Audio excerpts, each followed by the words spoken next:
Good time of day, guys. My name is Godzi, and welcome back to another episode of Higurashi When They Cry, Ch.7 Minagoroshi.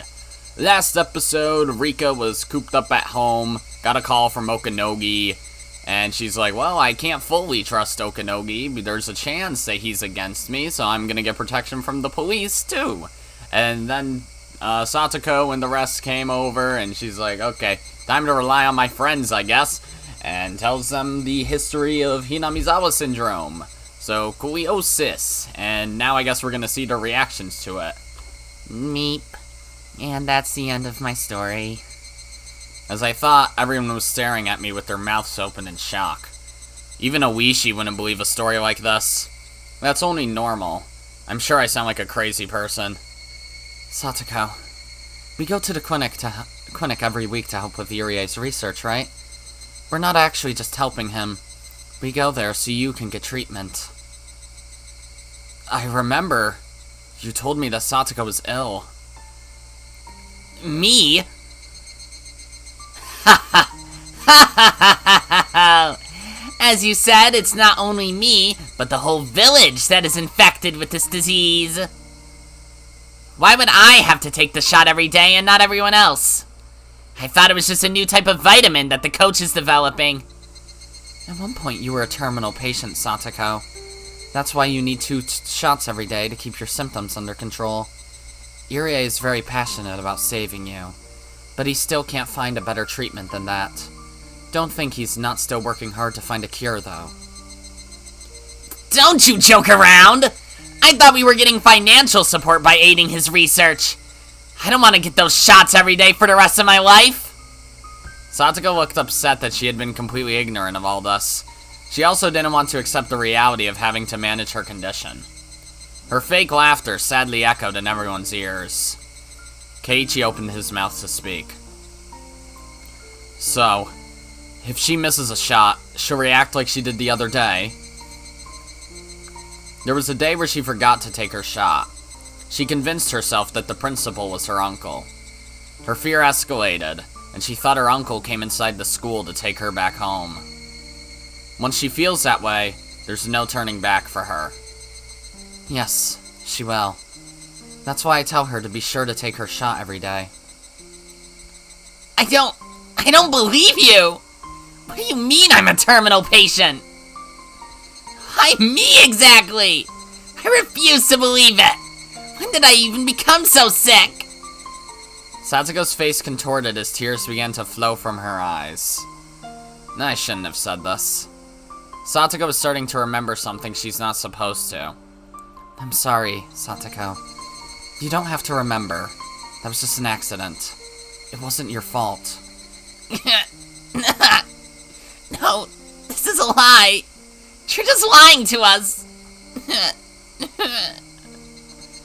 The others probably had no idea what Satoko was talking about, and I think I do know. They don't need to know. They don't want to know about it because they're her friends. Rena gently touched Satoko's shoulder. She gently touched mine, too. We believe your story, Rika-chan. Thank you. And you've been carrying such a heavy burden for a long time. I'm proud of you. You've been struggling all alone to this day. I never thought Rena would say something like that to me. My eyes were filling up with tears. It's difficult to have a secret that you can't tell people. Mine was hardly a big deal compared to yours. But I can still sympathize with you. I agree. You've done your best too, sis. I often shift the blame onto you to relieve myself, so I can tell. You're all going to believe my story? Of course. We said we'd believe you.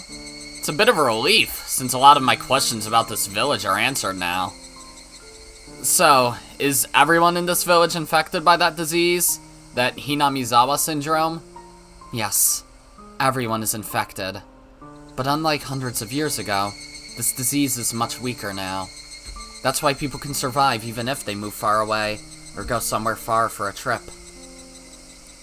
But some people still get sick, right? I'll never leave this village again. Even if you do get sick, you can still control the illness yourself. It's very simple, yet very difficult. If you think you might be suspicious of someone, don't be. Continue to trust in them. When you become too suspicious of someone, that suspicion will degenerate into a persecution complex, and it'll be too late. So long as everyone stays friendly and united, we will never have to worry about this disease. This disease starts with anxiety. Modern people don't believe in curses, good job, curses the way people long ago did. That might be why we're more tolerant to the disease. I see. Then we should be fine. Yep. We're friends, and we're family. We would never suspect each other. I'm going to believe everything that you said today. You couldn't talk because you were afraid that the mountain dogs would hurt us, right? I nodded quietly. I don't want to think that the mountain dogs have bugged this room. But if Okanogi overhears this conversation, they will definitely kill not only me, but all of my friends tonight. That's true no matter who my enemy is. Well, it sounds as if we should all get ready for battle. Let's sum up the story. Someone might come and kill you, knowing that your death will cause chaos and destruction in the village. Is that correct? They'll definitely come for me. Are you sure? Will they get rid of their trump card that easily? She's quite right. A trump card is like a pile of gold. Isn't it better to keep your hands on it? Satoko's eyes were still swollen, but she had stopped crying. But think about it, Satoko. If you have more than one trump card, you'd want to play one of them right away. That's true. It's more effective to have more than one hostage. One hostage is not as valuable as many of them. Anyway, we don't know anything for sure, and that means we can't be too optimistic. Everyone nodded in unison. What do you think about the mountain dogs? Do you think they're our enemies? That's not even a question. They're like wolves trying to watch after the sheep. Just think of all suspicious people as bad guys. We need to seek help from someone who has nothing to do with Tokyo. I agree. I think you made a good choice by seeking help from the police. Oishi-san is on our side, right? Yes. Oishi doesn't know everything yet, so he thinks that the culprit behind the curse of Oyashiro-sama is targeting me. I think you should talk to Oishi-san too. We need help from some adults. But that's pretty risky. What if they don't believe her and step away from the investigation? We should still talk to him. He said that he's going to retire this year, and that it's his last chance to avenge his old friend. I'm sure he'll believe any story, no matter how wild.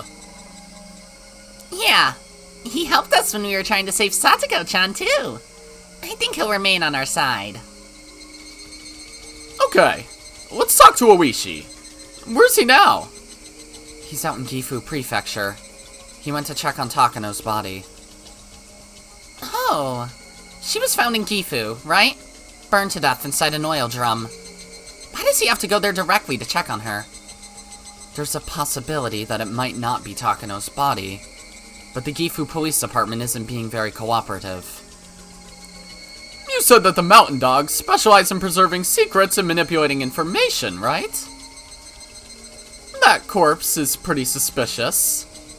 I don't think she's the kind of person who would die just from being burnt a little.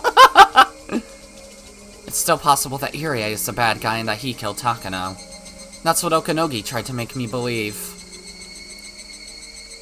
I kinda doubt that the coach is the mastermind. He's just not that kind of person. I do agree.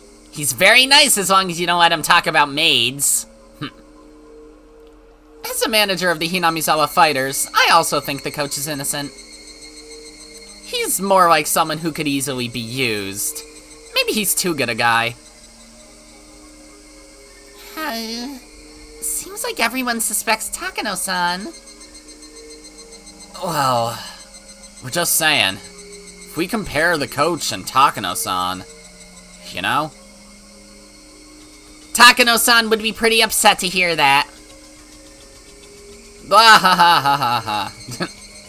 Everyone laughed as though we were in the middle of a club activity.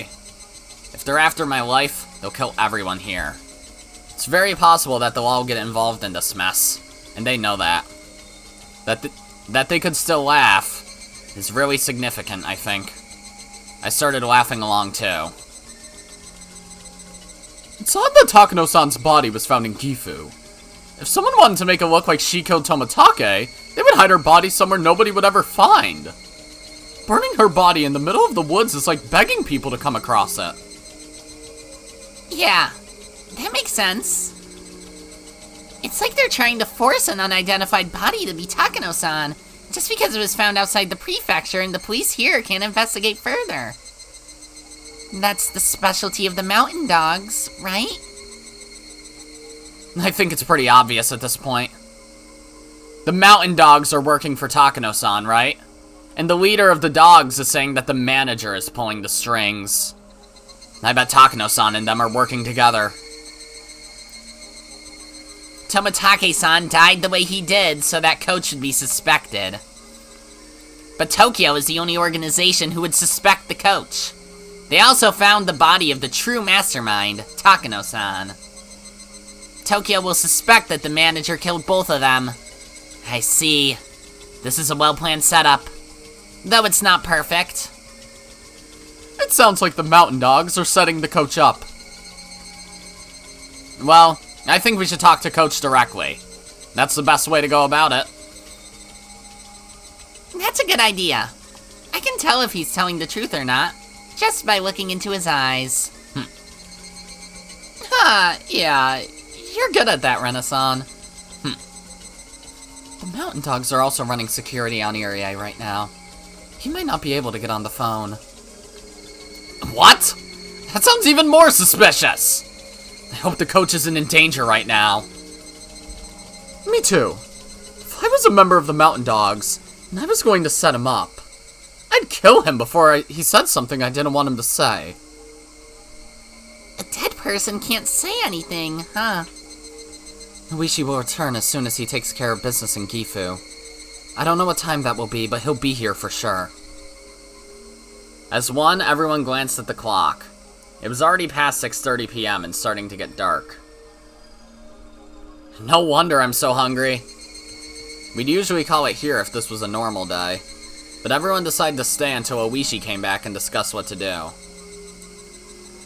Can I use your phone, Rika-chan? I need to call my dad and let him know that I'm going to be late tonight. I need to call my mom, too. I have to call Granny and tell her to order something for dinner tonight. He'll be in big trouble later. We have to get something to eat for those officers, too. We can order some sushi. Everyone had a sensitive reaction to the word sushi. Their stomachs were empty, after all.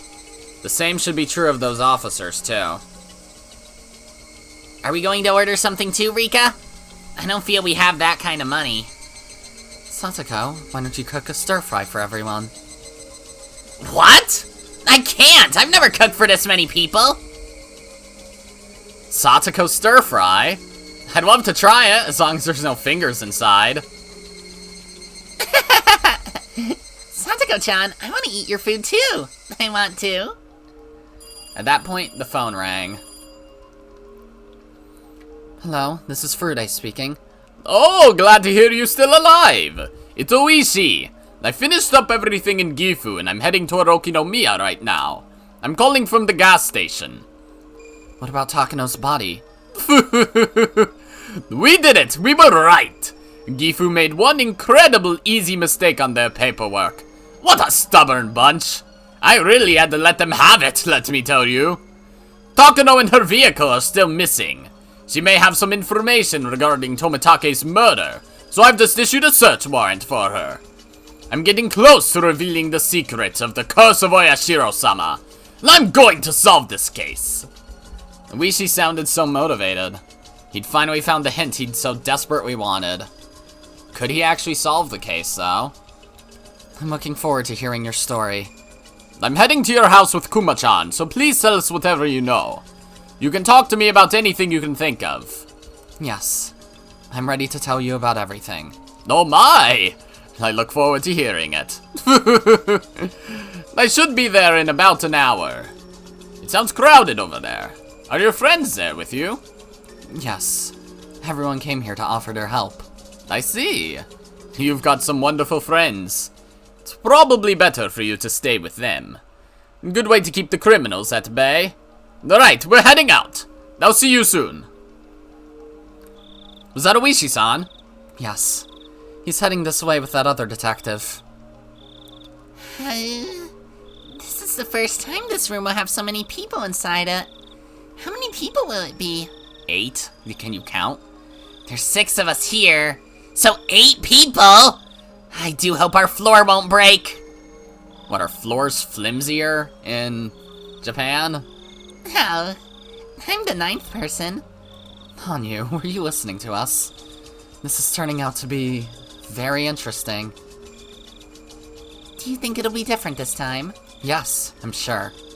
This time is different. Don't say that you're sure. It would devastate you if nothing ended up changing. So, Hanyu, you still think that I'm dying today? I don't want you to die. I know what you're thinking. You don't want to believe because you don't want to be hurt. That way, you'll never be let down. I'm not going to listen to your opinions anymore. You just stay there and watch like the bystander you are. Yes, I'm just a bystander. But I'm still rooting for you. Rooting for me? Thanks. But are you sure you want to root for me? Are you sure you won't be hurt if I lose? Ow, ow, ow. Don't be mean, Rika. We had a rather harmonious mood going. However, a feeling of unease was beginning to settle over us. Oh, okay. Da-da-da-da. Didn't realize I was this close to the end of this chapter, but... oh well. Do we have a tip? Anything? An achievement? No? Okay. I'm getting hungry. Want to grab something on the way? Oh, that's right. It's almost 8 p.m. We had a late lunch today, so I didn't realize. We can go get something after we finish hearing her story. You've sent 4 officers there. They're probably pretty worn out by now. Hopefully Furude-san ordered them something to eat. Oishi and Kumagai had passed through Okinomiya and were getting closer and closer to Hinamizawa. They hurried on their way, driving through the dark streets. I wonder what Rika Furude wants to talk to you about. Probably something outrageous. That village, you know, used to be called Onigafuchi Village. They took the name Onigafuchi, the Demon's Abyss, from the local swamp. And like an abyss, it's hard to know its depth, huh? What are you planning to do about her protection? Depending on what she tells us, we might have to move her to a safer location. The whole of Hinamizawa is like a lion's den. You never know what can happen in that village. For now, we just need to hear what she has to say. The head of the Furude family is in danger, and the successor of the Sonozaki family is trying to protect her. Who would even be capable of killing Rika Furude under those circumstances? The only people I can think of are the Kimiyoshi family. I've never heard of them getting up to anything fishy. I guess there must be a fanatical religious sect lurking in the village. I wonder what secret lies at the bottom of that swamp. The road they were on was cutting through the rice fields, leading them to pass by the scene of Jiro Tomatake's murder. Takano left Tomatake there. I'm sure of that, but I wonder what he actually died of. Forensics didn't find any drugs in his system, did they? They didn't find anything, but that doesn't prove it either way. There are hundreds of strange chemicals in this world. There's no proof that a drug wasn't used. It must just be one that we're not aware of. I'm sure of that. Wait. Okay, no, that was Oishi. There must be some kind of drug out there that can make someone claw out their throat and die. I'm going to grill the culprit about it once I make the arrest. Of course, it would be easier if that's what Rika Furude is going to tell me. Kuma-chan, you must have learned exactly how false charges are made, seeing what happened in Gifu today. That was horrible. If that guy was at our station, I'd never forgive him. He flat out refused to admit he made a mistake. The Gifu Police Department as a whole is still convinced that the body belongs to Mio Takano. but we'll operate under the assumption that she lives. At the top of the top of the department will make the final decision. It's obvious that they made a simple mistake. They're just desperately covering it up because they'll be in trouble if they admit it. They really need to rethink their attitude. The car suddenly shook. The concrete road had ended, leaving only gravel. Okay, I was worried for a second. At the point where the gravel road begins, you're officially in Hinamizawa. They continued to drive through the woods for a while. Kuma-chan, stop the car! What? Oishi had told him to stop immediately. Kumagai quickly slammed on the brakes. Their seatbelts tightened up, keeping them in their seats. What's wrong? That car over there? I wonder what it's doing. Oishi tapped on the rearview mirror. There was a van parked just off the road. Rather beat up, it looked like it was used for a private company. There was no reason for someone to park their car here, especially at this time of night. Kumagai also thought it looked suspicious. The car seemed empty, but there was a light flashing in the woods nearby. Probably a flashlight. Strange that a van is out here at this hour. I'm surprised you even saw it. It's like I keep telling you. A detective always has to pay attention to his surroundings. I wonder what he's doing there. Is he dumping something illegally? Is he dumping someone's body? Maybe it's a pair of lovebirds on a secret date? Well, that can't be it, judging by the van. Hello, Okinomiya Security. Do you read me? Good evening and good night. This is Okinomiya Security, reading you loud and clear. I need a license number scanned.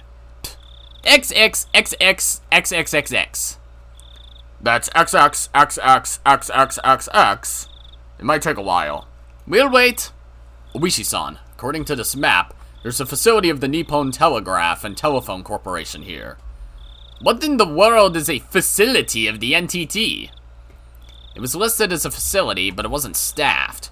It was just a place where machines were installed. Kumagai wasn't sure how telephone lines actually work, but either way, it seemed like some kind of connecting device was located there. But that's just an ordinary van. It doesn't look like it belongs to the NTT. If it is them, shouldn't their name be on the van? Maybe some other company is contracted to do it. Anyway, we should just go and ask. Oishi wasn't sure if that was the case. After all, why would any phone company go to do maintenance so late at night? Let's go and check what's going on. Furude-san is waiting for us, so we need to be fast. Yes, sir. His well-honed detective instinct was trying to tell him something. This feeling wasn't one that Oishi could easily explain. He has a strong sense that something was suspicious, without any real reasoning behind it. Oishi trusted that he could judge others' character with that sense. Nightingale 2. Nightingale 2 to Nightingale 1. A vehicle has stopped nearby. 2 people got out. They're probably police officers. They're approaching and will make contact in less than a minute. It was pitch black, yet they could see the 2 newcomers clearly. They were probably using a night vision scope. Roger. Attention all units! Nightingales 2 through 5, wait for the green light. Nightingale 7 and 8, make sure the surrounding 100 meters are clear. Roger. Nightingale 4 and 5, do you copy? Nightingale 4, roger. Nightingale 5, roger. Nightingale 7, roger. Nightingale 8, roger. This is Nightingale from HQ. Nightingale from HQ. There's been some trouble during the modification of the phone facility. There are 2 police detectives. We request clearance to open fire. Roger. Wait for the order. Oh boy. By the time Oishi and Kumagai reached the phone facility, they were being watched from all directions. I knew I had a bad feeling about this. There were 2 pairs of binoculars and 2 sniper rifles pointing at them. The Mountain Dog operatives worked in 2-man units, a sniper and spotter to secure the means of retreat. They had all taken different positions so that they could shoot Oishi no matter where he tried to run. They were all in camouflage suits, hiding deep in the woods. Oishi, of course, had no chance of spotting them. The snipers had their rifles trained on the detectives' heads. Oishi and Kumagai had no idea that they were on the verge of losing their very lives. The snipers' rifles had their safeties on, but a flick of their thumbs would release them. In other words, They were ready to shoot if given the order. The detectives found the fenced-in machinery right behind the parked van. There was a sign there saying it was the property of the Nippon Telegraph and Telephone Corporation, and another sign warning people to keep away. Hello! Good evening. Sorry, but could you step back? We're in the middle of a maintenance operation. There were 4 men working there, wearing blue overalls. They had a toolbox open and were working on some wires. Sorry to interrupt. We're from the police. We were wondering what you guys were doing, since it's pretty strange to see a van parked out here. Good evening, officers. We're almost finished here. Who are you guys? You're not from the NTT, are you? Oh, we're not, no. We're from Okanogi Electrics. Huh? Oh, sorry, I'm out of business cards. Okanogi Electrics. Where's your office located? Oh, well, it's in Okinomiya. Could you give me the phone number and address of your office? Why do you want to know? You forgot the telephone number? Oishi looked at them with a piercing glare. Their response was very suspicious. Usually, the vehicle of an electric company is full of various types of electrical equipment and repair tools. However, the van parked there had nothing inside, and it looked just like an ordinary car. Also, a company vehicle usually has the name of the company painted on it. But this one was just a plain van with no markings on it. None of that was the reason that Oishi found them suspicious, though. It was their attitude that bothered him. They didn't sound nor look like typical contractors. They were obviously not electricians. It was far too late in the day, and there were far too many of them. They were also clearly suspicious of Oishi. However, that was all he could tell just by looking around. He found them suspicious, but had no idea what they were up to. One of the men told Oishi the phone number. Kumagai wrote down the number so he could ask the station to call and confirm it was real. We're not doing anything suspicious. You guys are very suspicious. Who are you? If you're really a contractor, you should have proof of that. But you don't have anything. Besides, everything about you seems off. Officer, please don't cause us any trouble. Just leave us alone. We need to finish up our job here. Judging from their progress, it didn't look like they'd be cleaning up anytime soon. In fact, it almost seemed like they were just getting started. It's pretty obvious that you're lying, son. You should have studied the role a little better if you wanted to pretend to be an electrician. Oishi raised his voice threateningly. The members of the Mountain Dogs gradually started to look more and more annoyed. Oishi looked over their expressions and gave them a big wide grin. However, Oishi had no idea. He thought he could handle these suspicious people with no issues. Of course, in reality, they were horrific demons that he had no chance against. Meanwhile, Kumagai was heading back to the car. He was intending to contact the police department. He was going to call the station using the radio. Then, in turn, the police department would contact the NTT. That way, it'd become clear who they were really dealing with. HQ to Nightingale 1, you have permission to fire. Nightingale 7, clear. Nightingale 8, clear. The sniper was still aiming at Kumagai's head as he headed back toward their car. The safety, the last line protecting Kumagai's life, was disengaged. The sniper put his finger on the trigger. He was wearing a glove with the fingertips cut out. The finger poking through the hole was very rough and merciless. For as soon as he slightly moved that finger, he would take someone's life. Nightingale 1 to sniper team, all green. Kumagai heard a quiet noise. It was similar to the sound of the jump rope that he used to use as a whip when he was little. And that was the last thought Kumagai had in this world. No, not Kumagai. Poor Kumagai. He did nothing wrong. He's never done anything, and now he's just dead. Kumagai collapsed onto the gravel. That was it. He didn't even twitch.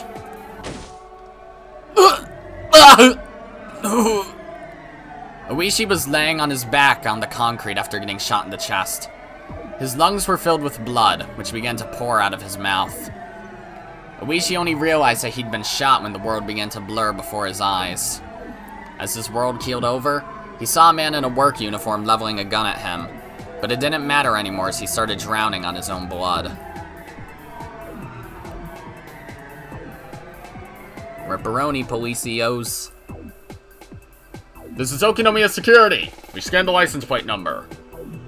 Detective Oishi? Detective Oishi, please come in. Huh? Did we lose the signal or something? Detective Oishi, come in! He's not answering. Oishi-san wanted a plate number scanned. Whose car is it? It's just a villager's car. No one special. Who is it? Must be someone suspicious if Oishi-san is asking about them. It really seems like nobody out of the ordinary. No accidents, no tickets. He probably got pissed off after that car passed him or something. He can be a pretty stubborn guy sometimes.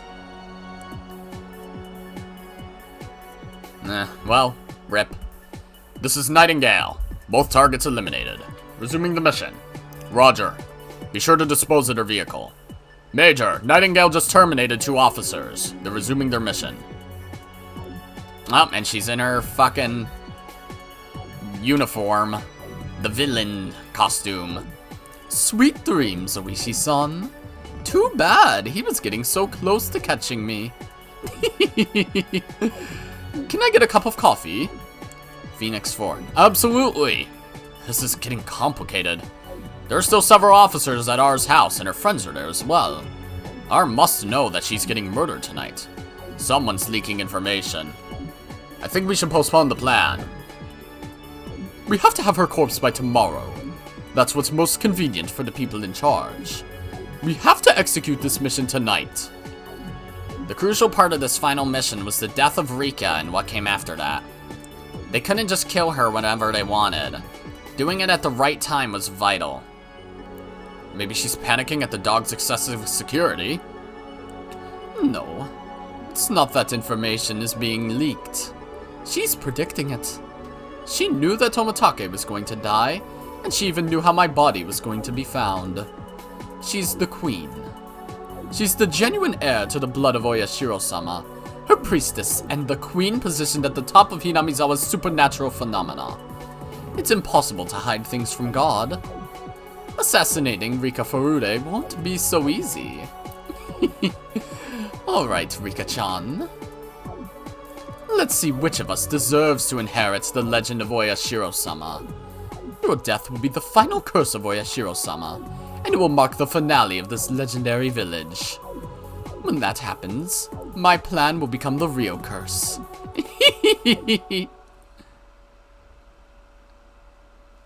Dun dun dun.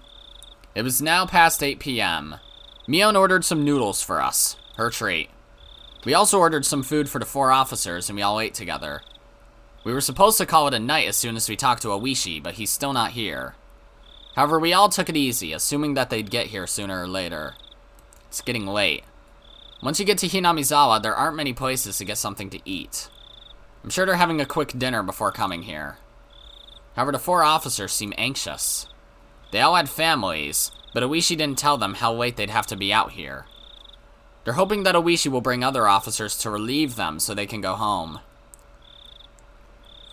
They called the station, but all they said was that Oishi was on his way, and we should wait because he'll be here soon. That Oishi sure is late. I'm sure he's stuck in traffic. It's still rush hour. Those officers have been here since this afternoon, right? They must be tired by now. I know. It sucks that they don't even know when they can go home. Should we patrol outside so they can get some rest? We can have Satoko set up some traps to prevent strangers from coming in here. Ah! Good thinking, Shion-san. However, just think, this is our house. We already have several traps set up around this place. Really? We should be careful when we're around here. With our stomachs full, the mood in the house had returned to a light-hearted one. True, we shouldn't be so relaxed, but knowing that Oishi would be here shortly made us feel relieved. But he's so late. He said he'd be here in an hour. Mion mentioned he might have gotten stuck in traffic, but I'm sure Oishi was considering that. That's why he told me it'd take him about an hour. And it had now been 1 hour since the time Oishi was supposed to get here. I want to believe that he's getting something to eat on the way, but I'm starting to get concerned. Dun dun dun. Oishi still hasn't shown up. It's almost 11 o'clock. The officers are completely exhausted. They had even started to smoke cigarettes outside. My friends are becoming tired too. Satoko is yawning. It's way past our bedtime. Everyone else is getting tired and sleepy. We've been spending our time watching TV and reading manga. I can feel my fear succumbing to sleepiness. Today is almost over. I'm going to survive the day I'm supposed to die. Does that mean that I escaped my deadly fate? No, I'll have to fight endlessly from tomorrow on. I was going to discuss that with Oishi. Since he's not here, I don't know what to do from this point on. Suddenly the phone rang, breaking the silence. Is that Oishi-san? Hello, this is Safude residence. Komiyama. I'm sorry to call you this late. This is Komiyama calling from the Okinomiya Police Department. By any chance, is Detective Oishi there with you? No. We've been waiting for him for a long time. I see. We'll send out more officers, so will you tell the ones there to leave once their relief comes? Okay, I'll do that. So, where is Oishi? We got a call from him this evening saying he was heading there directly, so we thought he'd be with you already. The officers were supposed to return after Oishi arrived, but they haven't come back, so we were wondering what was going on. That's what I'd like to know, but arguing with the man on the phone wouldn't accomplish anything. I hung up and gave the message to the officers downstairs. It looked like everyone had already heard our exchange on the phone. I wonder what's going on. He's way too late. Maybe he ran into some important case that he had to take care of. He would have called us if so. He told us that he was on his way. I think he'd call us if something was going on. Was he attacked by Tokyo? No way. But if they're really as scary as Rika-chama told us, that might be possible. He probably had something to take care of. I bet he forgot to call us. Remember, he's a tough guy. No one can take him down that easily. I do hope he gets here soon. Satoko yawned. Everyone laughs, but some of them are trying not to yawn themselves. We can't stay up forever. We decided that we'd call it a night once the replacement officers arrived. I'm sure I've survived past the time I was supposed to die. That's probably because the police were protecting me. Perhaps both Takano and the Mountain Dogs are also on my side, and they took care of the murderer. I don't even know who is changing my fate. Maybe my fate hasn't been changed, and I'm going to get killed soon anyway. I don't know if it's because of the police or because of the Mountain Dogs, but the only thing I know for sure is that I'm still alive. Soon I heard the noise of someone walking on the gravel on the shrine grounds. One of my friends suggested that it might be Oishi, but I doubt it. I don't want to expect him and be disappointed when it's not. I'm starting to think like Hanyu. Good evening, I'm Komiyama. I'm from the Okinomiya Police Department. It wasn't Oishi. 2 of his fellow detectives had arrived instead. They were going to stay downstairs and have the 4 officers return home. They also told my friends to leave. We'll stay here to protect her, so please go home. Your families must be worried about you. Thank you so much, everyone. The detectives are here, so I'm okay now. Are you sure? We'll stay here tonight if you like. I'm fine. Besides, I don't have any extra pajamas and blankets for you guys. See you tomorrow, then. We'll try and stay with you as much as we can from now on. How about we do club activities here after school? That would be wonderful. Meep. My floor might break with all these people here. It might really break. Well, Rika-chama, we're going home now, but be careful. Do not go out alone in the dark under any circumstances. I'll be careful. Alright. See you tomorrow. Yes. See you tomorrow. See you tomorrow. Am I really going to see them tomorrow? I have no clue. I've tried so many things over the past 100 years. I've done many things, and I have memories of most of them.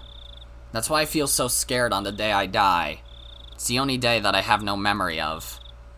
I don't even know if I'm approaching or escaping my death right now. All I know is that this fear is going to continue until I find some kind of solution. As I started getting ready to go to bed, Satoko suggested that I should sleep in my regular clothes rather than in my pajamas. She was thinking that I should remain dressed, just in case someone tries to attack me in my sleep. It sounded ridiculous, but she was just trying to be considerate. I decided to do what she told me to. Satoko seemed so sleepy until a few minutes ago, but she suddenly started passionately explaining to me all the traps she set on the shrine grounds. She assured me that strangers will end up trapped if they try to sneak inside this building. To someone else, it might sound like she was just trying to brag, but Satoko was trying to make me feel better. After everyone else left, she noticed how scared I looked. Satoko's kindness and everyone else's kindness. I feel it was the right decision for me to talk to my friends, even if that won't end up changing my fate. Rika. Hanyu showed up again. She looked upset, so she was probably still thinking that I could get killed at any minute. But I'm actually starting to feel a little better. I might get killed tomorrow, but I feel like I can rest safely at least tonight. I'm more concerned about the fact that Oishi didn't show up. Still, even if he didn't, the other detectives are here and will stay on guard downstairs without sleeping. As long as they're here, I think I'll be safe tonight. What's wrong? Are you hungry? I didn't eat anything sweet today. Do you want me to drink some juice? Hanyu would usually cheer right up when I suggested drinking some juice, but not this time. Her face looked pale, as if she wasn't even alive. Something out of the ordinary had clearly happened. What's wrong? It's almost time. That sounded far more like a declaration than a prediction. Even Hanyu doesn't have any memories of my death. There's no way she can tell when I will be killed. However, she sounded so certain just now. Perhaps we can feel it in the very cells of our body. Our bodies understand fate far better than we do. Up until now, I felt reassured that we could get through it somehow if we're all together. But as I clung to that life preserver with a hole leaking air, I'm starting to drown in a sea of despair and struggling to keep my head above water. No, I can't let myself feel that way. I have to believe. It's okay, Hanyu. I'm going to fight. Even if I get killed tomorrow, I'm not going to die tonight. Hanyu just gave me a look of faint sadness. That silence told me that my pitiful hope was going to push me down into a futile reality. I stared at Satoko as she continued to brag about her traps. If I'm getting killed shortly, Satoko won't be safe either. I quickly interrupted her talk about traps.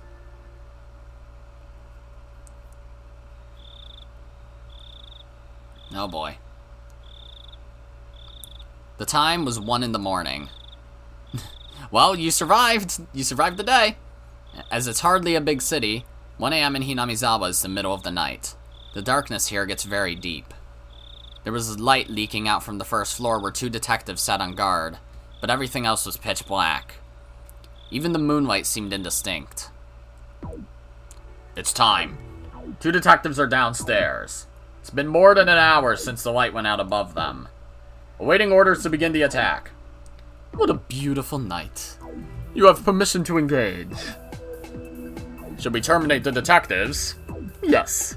Everyone in the Fude Shrine will be demoned away tonight. It's better that way. HQ to Phoenix. Commence the mission. Terminate the 2 detectives. You do not have permission to fire. I repeat, you do not have permission to fire your weapons. HQ to Nightingale. Phoenix has commenced the mission. Shut down the phone lines. Roger. We're shutting them down. They had been working to disable the phone lines, just in case their target tried to contact the police during the attack. That mission was what Oishi happened to bump into. Let's begin. Phoenix 1 to all units. Be prepared when you enter. Terminate the 2 detectives on the first floor and the 1 companion on the second. Do not leave any evidence. Do not fire your weapons or use any gas. Use your tasers. Remember, they have guns. Do not let them open fire. Come on, don't embarrass me, Okanogi. I'm just doing my job. Phoenix 7 and 8, advance forward. Backup team, secure the perimeter. Roger, we're heading in now. The two men in uniform slowly approach the building. The Mountain Dog's uniform is gray, so it didn't blend in with their surroundings at all. However, it doesn't look as suspicious as real camouflage suits. Of course, they look suspicious enough creeping up to the house like that anyway. They could both see light leaking from the door and hear the voices of the detectives. Rika would typically use this sliding door to get inside. The door was locked, but the Mountain Dogs had obtained a spare key a long time ago. They put the key in the keyhole, but it wouldn't go in smoothly. They were certain it would make some kind of noise when they turned it. The detectives would notice them the minute they did that. They'd have to rush inside and defeat them in one swift burst. Phoenix's 7 and 8 glanced at each other. This is Phoenix 7. We've arrived at the target location. Waiting for your command. Takano here. Make it nice and clean. Go ahead. Roger, we're breaking in. Clack, clack. He turned the key in a hurry and opened the lock. By the time the detectives turned around, the door was already open and the two Mountain Dogs had stepped inside. Why were they turned around? Why weren't they facing the door? They had aimed their weapons at the detectives while the latter was still turning around. In a fight like that, the first 2 seconds are the most crucial moments.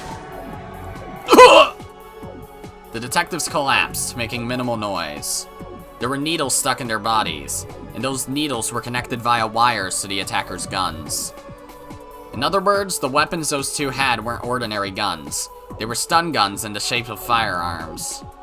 Instead of bullets, they shot out electric needles that electrocute their victims into unconsciousness. Normally, they would be non-lethal weapons that allowed the shooter to capture their victim without harming them much, but their tasers had been modified. The two dogs started walking up the stairs as soon as they confirmed that the detectives were no longer breathing. But in the next moment, they heard a loud noise above them. This is Phoenix 10. R and her companion have noticed us. They just jumped out from the second floor window. They're running into the forest.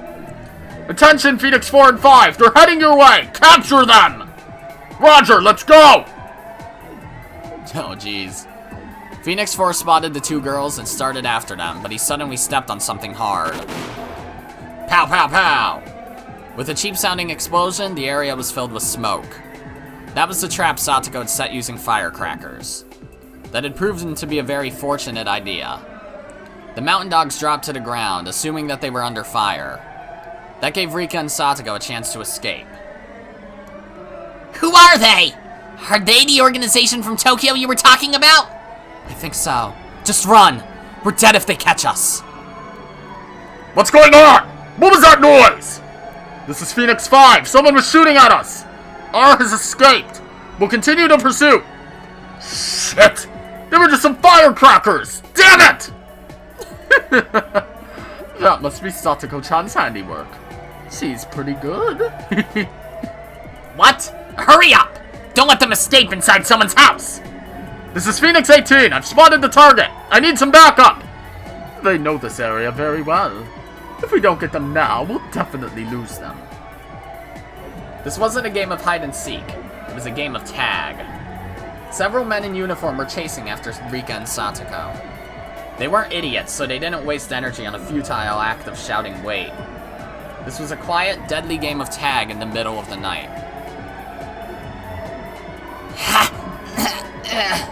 Where are we going? Let's split up to try and shake them off. We'll meet at Mii's house. Her basement will be safe and we can contact the police from there.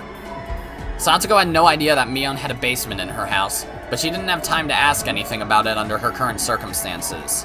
All she did was nod. Bang! The next moment I felt my left foot catch on something and I fell to the ground. I must have tripped on a rock or a piece of concrete. Rika! Get out of here, Satoko! You'll be killed! But Satoko wouldn't move on without me. She came back to lend me a hand. I stood up without her help, but this cost us too much time. One of the men had almost caught up with us. I didn't know what to do. But Satoko, upon seeing him, quickly reacted and Batista bombed him. Ah! So, okay, wow, she actually just straight up attacked him. I thought she had, like, a flashlight or something to blind him. Satoko ran toward him and kicked him with all her might. Her foot had landed clean in his face. I wish I had a camera. But there were 2 more of them right behind the first man. I can see them clearly now. They're the gardeners from that landscape company. They're wearing the same uniforms Okanogi is always wearing. They must be the mountain dogs. Now I'm certain that Takano is the culprit. And now that I know that, I can do something about it in the next world. But if I die now, will I lose my memory again? I can't die now. I need to survive so I can keep my memories. Satoko took something out of her pocket and threw it at them. I was gonna say pocket sand, but no, it literally is. It was something like sand and it blinded them.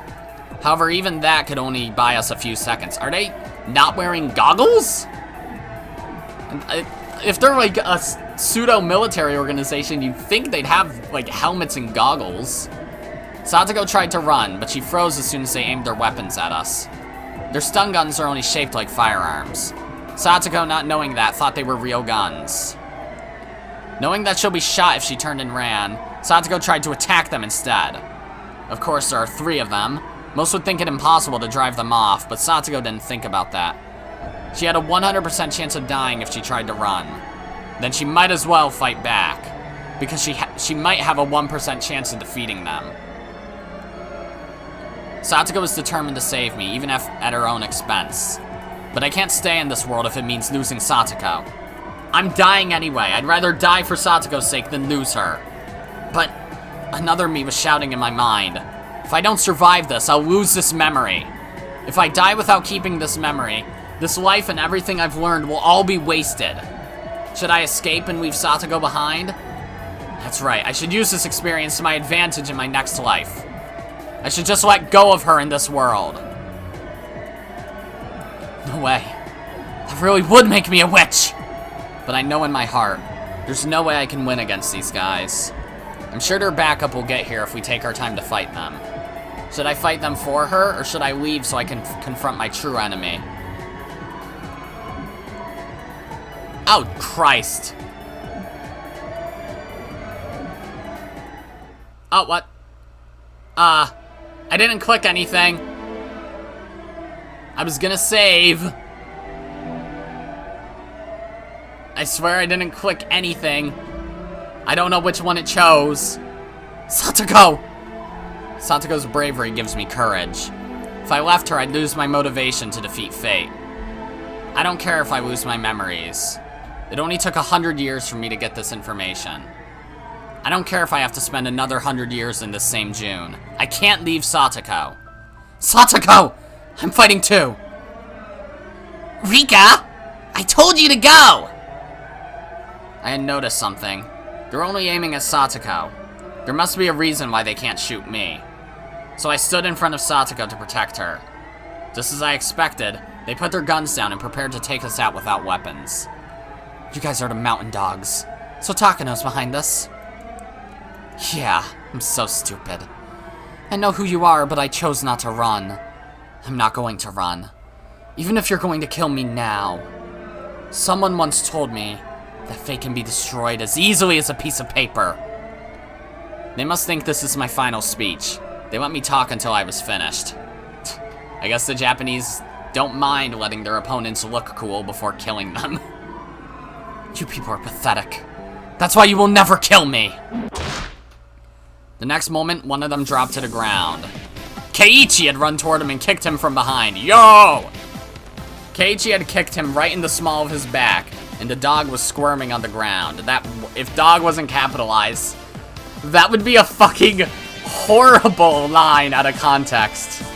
Christ. The other two tried to retaliate, but they were too late. I guess the choice that it picked for me was right then, thank God. And then Mion. Mion grabbed one of the guy's arms from behind and flipped him down to the ground. It must be some kind of martial art. I've seen something like that in an action movie before. Rena tried to push the remaining dog down with all her strength, but that wasn't enough to take him out. He tried to aim his gun at Rena, but she had already done what she was supposed to. All she needed to do was get his attention. Shion had snuck up behind him and she fired her stun gun into his neck. Woohoo! The stun gun made a snapping noise, and the dog fell down to the ground with the rest of his friends. Wow! Kasai told me this was illegally modified. It works pretty well. Shion, hit this guy too! Are you guys okay? That was close! He ran so fast it took us a lot of time to catch up. I'm really glad we stuck around. We were waiting out here in case anything happened. You mean, you stayed out here without going back home? Yep. I saw someone who looked suspicious staring at the shrine when we were leaving. I'm really surprised you saw him in this darkness. Neither lies nor camouflage work on you, huh? So, figuring he would leave if they spoke to him, they secretly staked out that suspicious man. They started following us as soon as they heard the sound of the firecrackers. I never expected I'd be saved like this. We can't stay here any longer. What should we do now? We were trying to get to Mion-san's house. You have a basement there, apparently? The underground storehouse. That's a perfect spot. We've also got some weapons inside there. Shh! Don't say that out loud! Anyway, I think that's a good idea. There's several secret passages in there, so we can get the drop on them. Come on, let's go! They're still after us! Oh, battle music. A white van was approaching us at high speed. It obviously belonged to the mountain dogs. The van stopped not far from us, and more people in uniform jumped out. There were at least 6 of them. If we all run, the slowest runner might get caught. So we should take them down while we can. A random thought just came to mind too. Like, this song made me think, I haven't heard Goosebumps at all this chapter, because the tone of this chapter is so completely fucking different. Because, you know, it's no longer someone who has Hinamizawa syndrome causing a tragedy. It's the actual culprit behind everything. But then I just have a passing thought. I wonder if there's anyone who's gone through this chapter of the visual novel and then thought, Takano might not be behind everything after all, and she's just affected by Hinamizawa syndrome and using the mountain dogs to kill Rika. Maybe? That's not true, obviously, but there's probably someone who has thought that before and then thought, well, maybe Irie is behind everything. Like, people who just suspend their disbelief even further because, you know, this is not the final chapter, so we can't know the culprit yet. I don't know. I feel like that'd be an interesting thing to see if someone's ever done that. I really doubt it, but it's possible. It's possible that someone will do it. Oh, I hope Colby does that in the torture chamber. Oh god, I don't remember how Minagoroshi in the anime actually explains that Takano's the culprit. But I hope he's just like, no, it can't be, because it's not the end yet. Oh, I hope he does that. Evan already knows Takano's behind it, but, you know, I hope he does that. That'd be so fucking funny. I'll have to try my hardest not to laugh if he does it. I'm gonna, you know what? I'm gonna lead him in that direction. I'm gonna throw some red herrings to make Irie look suspicious. And also make Takano seem innocent. He's not gonna believe me, though. I'll have to think of some way to do that. Whatever. I'm gonna try my best to make Colby be the first person to not think that Takano's the culprit in this arc. That's gonna be so good. I don't know if they have a license, but Mion and Shion know how to drive a car. Aren't they 14? Why would they have a license? How old do you have to be to drive in Japan? 1980s, probably a little lower, honestly. We can take their van and get away from here. There's 6 of them! That's perfect! Let's beat them unconscious and steal their van! Oh, that's a good idea. Let's go get them! The mountain dogs were ready to chase us. They had no idea that we would try and attack them instead. Ren is always the first one to make a move in this kind of situation. She gets so determined once a decision is made. She immediately singled out one dog and punched him in the nose. Another one tried to grab her from behind, but Keiichi kicked him in the side as hard as he could. Hey, Rena, watch your back. I'll leave that to you, Keiichi-kun. Please look after me. I'm kinda curious about what you were like back in Ibaraki. You sure don't hesitate to punch people. And you don't hesitate to zap people with an illegal stun gun. Given that Shion had that stun gun, the mountain dogs were reluctant to go after her. They were scared of the very dangerous weapon she had in her hand. But thanks to that, Shion had stopped one of them for certain. It was fortunate for us that they didn't have any guns of their own. They had no way of countering Shion's stun gun. Satoko attacked him from behind. She encircled his neck with a jump rope and pulled. Okay, that's metal for a 10-year-old. Shion followed up, quickly hitting him with her stun gun. What was I doing during all that? The only thing I can do is run around and try to get their attention. They're pursuing me, after all. They want to catch me more than anything else. But that leaves them open to attacks from my friends. Keiichi had already hit the one trying to grab me. I think we have a chance here. We may not be able to take all of them down, but we can try and find a chance to escape to their vehicle. With what Rika-chan said, I thought these guys would be really strong, but they're not that bad. Or not that bad. That's just how strong we club members are. Not being afraid is probably the secret to strength. Sis's club activities are practically training to rid you of your hesitation. If we all fight together, we can win this 6-on-6 battle. If any one of us wasn't here, they'd beat us easily. We'd end up dead. If my friends hadn't stayed behind, I would have been killed by now. We can do it. We can make it! The dogs Shion took down with her stun gun were starting to wake up. The ones that we knocked out earlier were also up and chasing us again. We have to get out of here. This isn't the time for me to just be running around. Fine. Let's see what I can do. Rika! Hanyu, I know you still can't believe in hope, just like always. Stay there and see what my stubbornness can do. I'm going to change this fate. I'm going to do it right here. Let me show you what I'm capable of. Alright, everyone. We're going to finish this right now.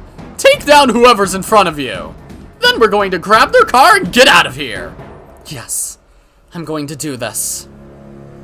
You go, Rika-chan. Alright, let's go! On Keiichi's signal, we attacked 6 of the mountain dogs in unison. Time gradually slowed down. I truly felt like I was trying to overcome that impossible wall of time and change my fate. However, time continued to slow even further, until it stopped. What's going on? Felt like the film reel of a movie had gotten hung up partway through. Like time itself had come to a standstill. Hanyu, what's this all about?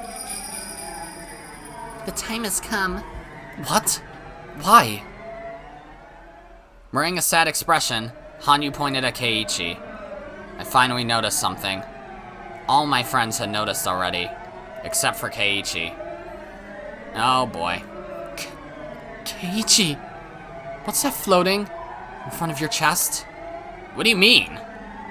Huh? What is this? Time had stopped, just when Keiichi was about to hit his opponent. He then realized that something was floating in front of his heart. It was a metallic silver cone. That was the first thing I could think of. Their stun gun thingy? Oh, Kei-chan! Get the feeling the rest of this episode is going to be really hard to voice. What the hell is this? Is this a bullet? I mean, bullets are kind of shaped like cones, but they're more rounded. It's more like a dome. That's exactly what it was. The bullet had stopped about 15 centimeters away from Keiichi's chest, just before it would enter his body. That's half a foot. Get it?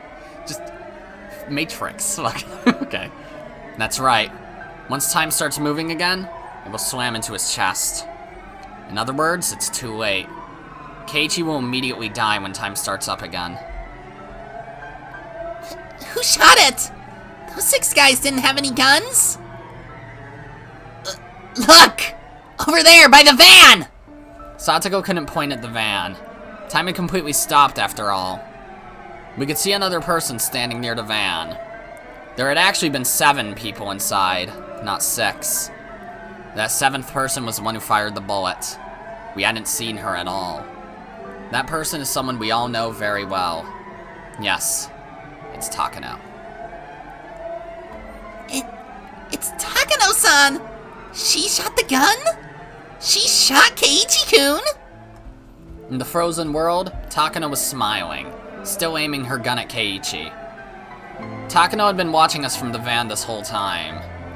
She came out and fired her gun, knowing that we hadn't seen her at all. I see, I get it now. So Takano-san was the bad guy all along. What are we going to do? Kei-chan, can't you try and twist your body to avoid the bullet? Don't be stupid! Time has totally stopped. I can't move at all. Then try moving right as soon as time starts moving again. That might make a difference. Everyone was desperate to save Keiichi. However, no matter how hard we thought, we couldn't come up with any ideas to save him from the bullet. Just flex. Bounce it off your 14-year-old pecs. Fucking... You see, I knew this was going to happen. Not specifically this scene. Like, I just knew, like, they start dying. So, yeah. But that's why I'm able to joke about it, you know? We were so desperate that Keiichi started to laugh. I really don't know what's going on. But there's nothing that can be done. I'm dead the minute time starts moving again. Even if I don't die, I won't be of any help to you guys anymore. So, listen. Just give up on me. You only need to think about taking these guys down and getting inside of that van. Never. You can't die. I don't want to lose you. Hanyu, are you telling me that this is my fate? Are you saying that there's no way to overcome this?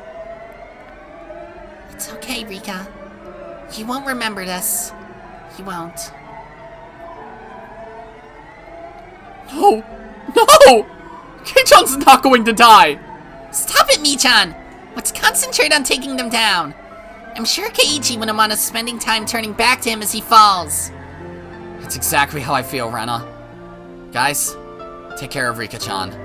Get out of here and contact Coach. They probably killed Oishi-san. That's why he never showed up. Listen, promise you'll all survive. Promise me! Keiichi. Rika-chan, I'm sorry. I'm the one who told you that we could change destiny. But I'm going to have to retire now.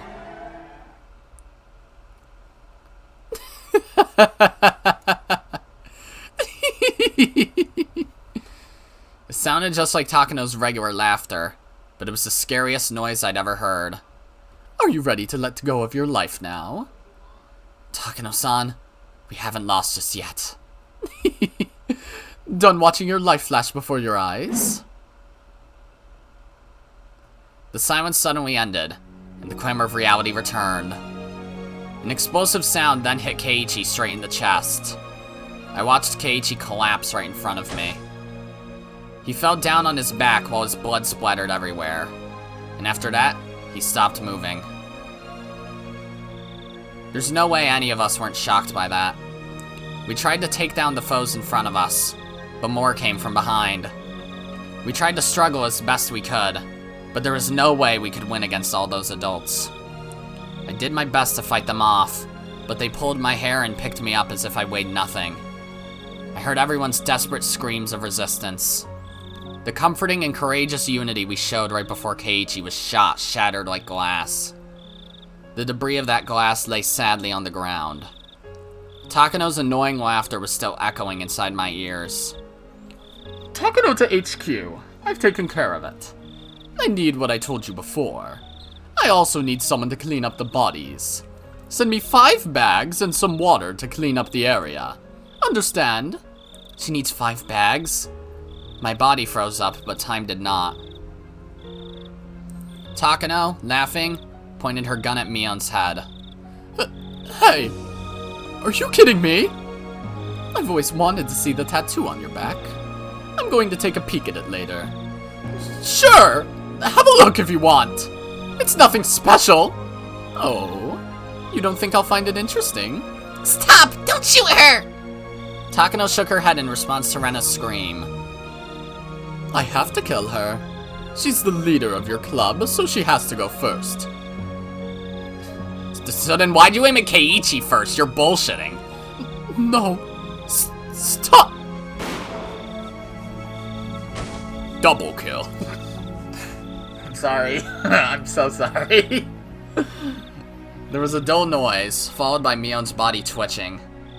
We all tried to break free from the men restraining us as Takano calmly shot Mion.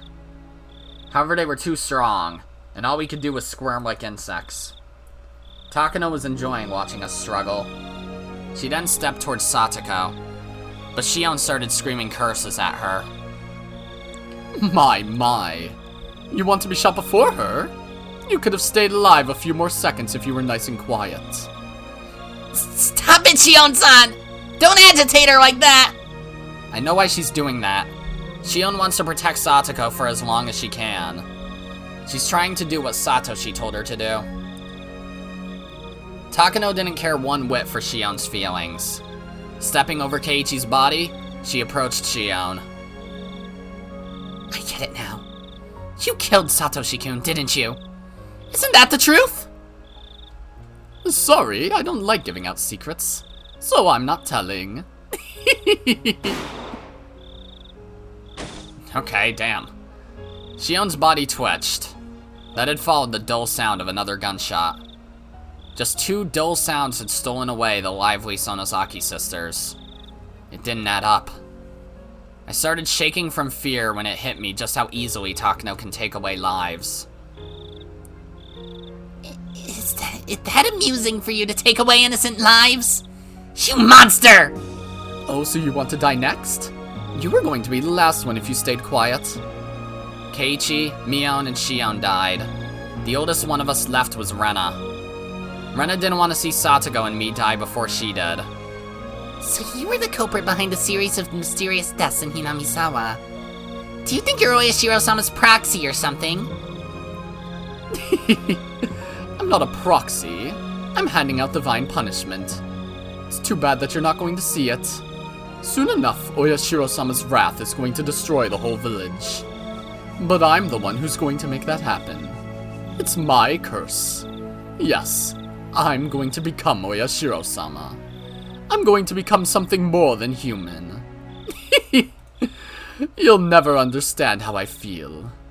You'll never understand how wonderful it is to become a god. I don't think that's possible. No matter how much you try to become Oyashiro-sama, it won't work. It's just a game for you. You will never become Oyashiro-sama. I will. The process has already begun. Rena laughed at her. Takano seemed very upset to hear that laugh. What's so funny? It's impossible. Because Oyashiro-sama is already here. At least Takano's not gonna sound cool after every single person she kills. Those were Rena's last words. Well, it's your turn now, Satoko-chan. I don't really care if you live or die, but you're a living research sample. Tokyo has a bounty on capturing you alive. But it's not very much. My share would run out with just a trip to Europe. Oh, just a trip to Europe, huh? Why do I have more of a problem with this line than her killing everybody? If I capture you alive, nothing good will happen to you anyway. They'll probably open up your skull and probe through your brain while you're still alive. Besides, I was your friend. I think it might be kinder to shoot you dead right here. Which would you prefer? I can't decide that! Satoko shouted back at her. Her eyes were full of tears. Let's do a quiz then. Broccoli or cauliflower? Which one is green? It's no, it's broccoli! Okay. Pow. As soon as I heard that same dull sound, Satoko stopped moving. Takano smiled and said good girl to what used to be Satoko.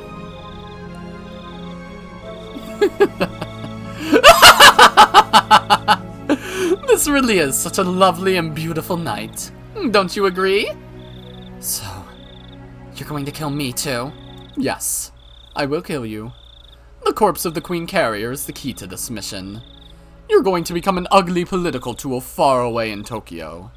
And then the legend of Onigafuchi will finally come to an end. I know how you're planning to kill me. How would you?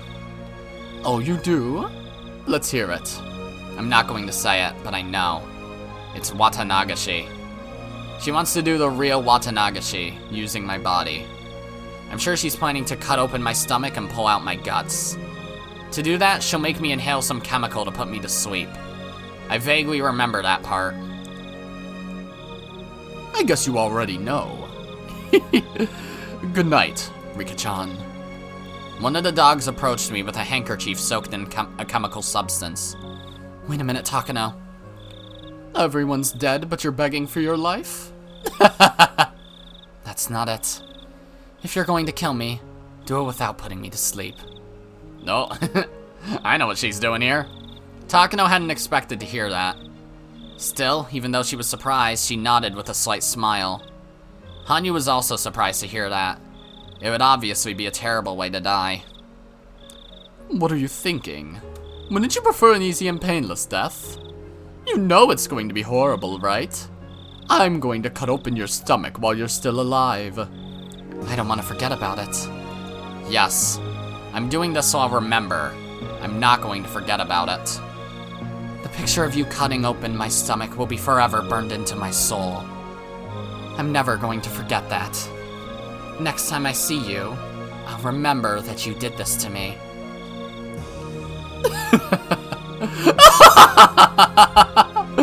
What are you cooking up in your little head?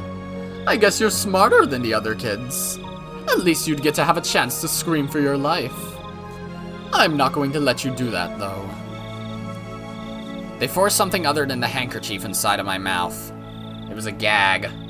With that in, I couldn't close my mouth, leading my saliva to start overflowing. Soon, another van arrived. More mountain dogs came out of it. They had probably come to get rid of the bodies.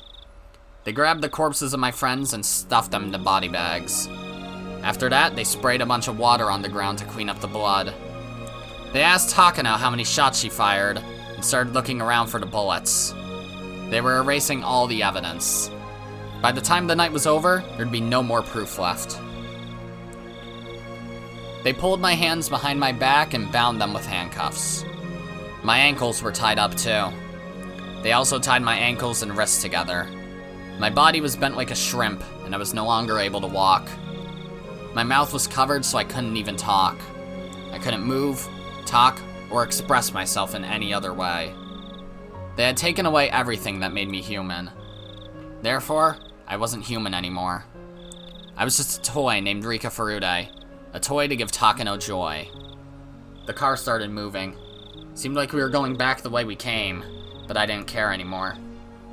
As the time of my death approached, some of my forgotten memories came back to me. That's right, I was killed like this so many times. Every time I repeated my life, Takano got pleasure out of killing me. Somebody rubbed my head. Were they trying to comfort me? I shook my head to try and refuse. They laughed at me as I did so. Rika!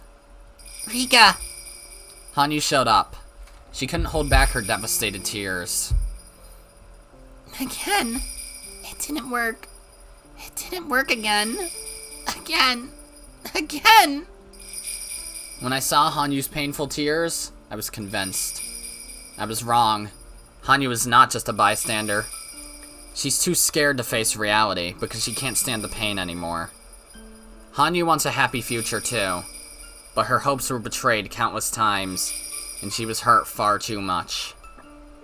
For some reason, seeing her sorrowful expression calmed me down. Perhaps Hanyu was crying in my place. It's okay, Hanyu. We did what we could. We worked very hard. We were getting so close to changing our fate for real. It still didn't work out.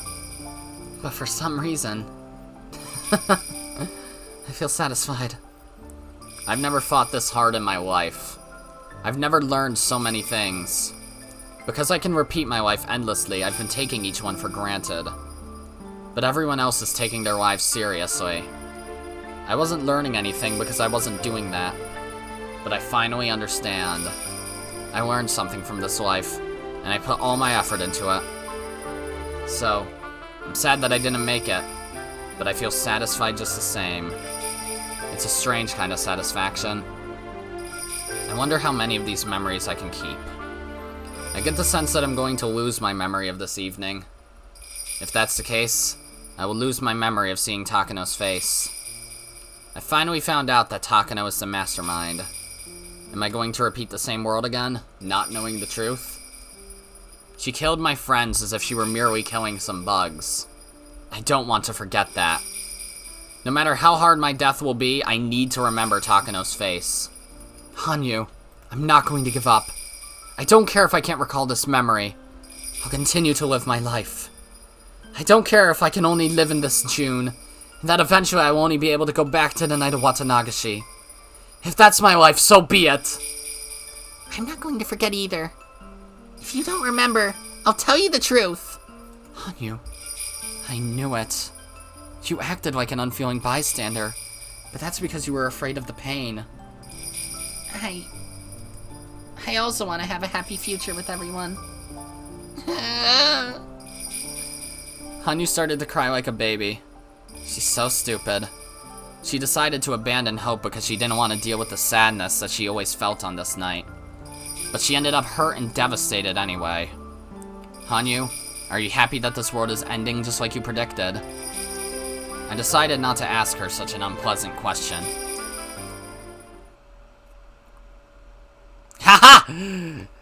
Get fucking beaned, game! Eat shit! I have beaten you! You suck! God fucking damn it. Well, I have to skip through an hour and a half of content. I will be right back.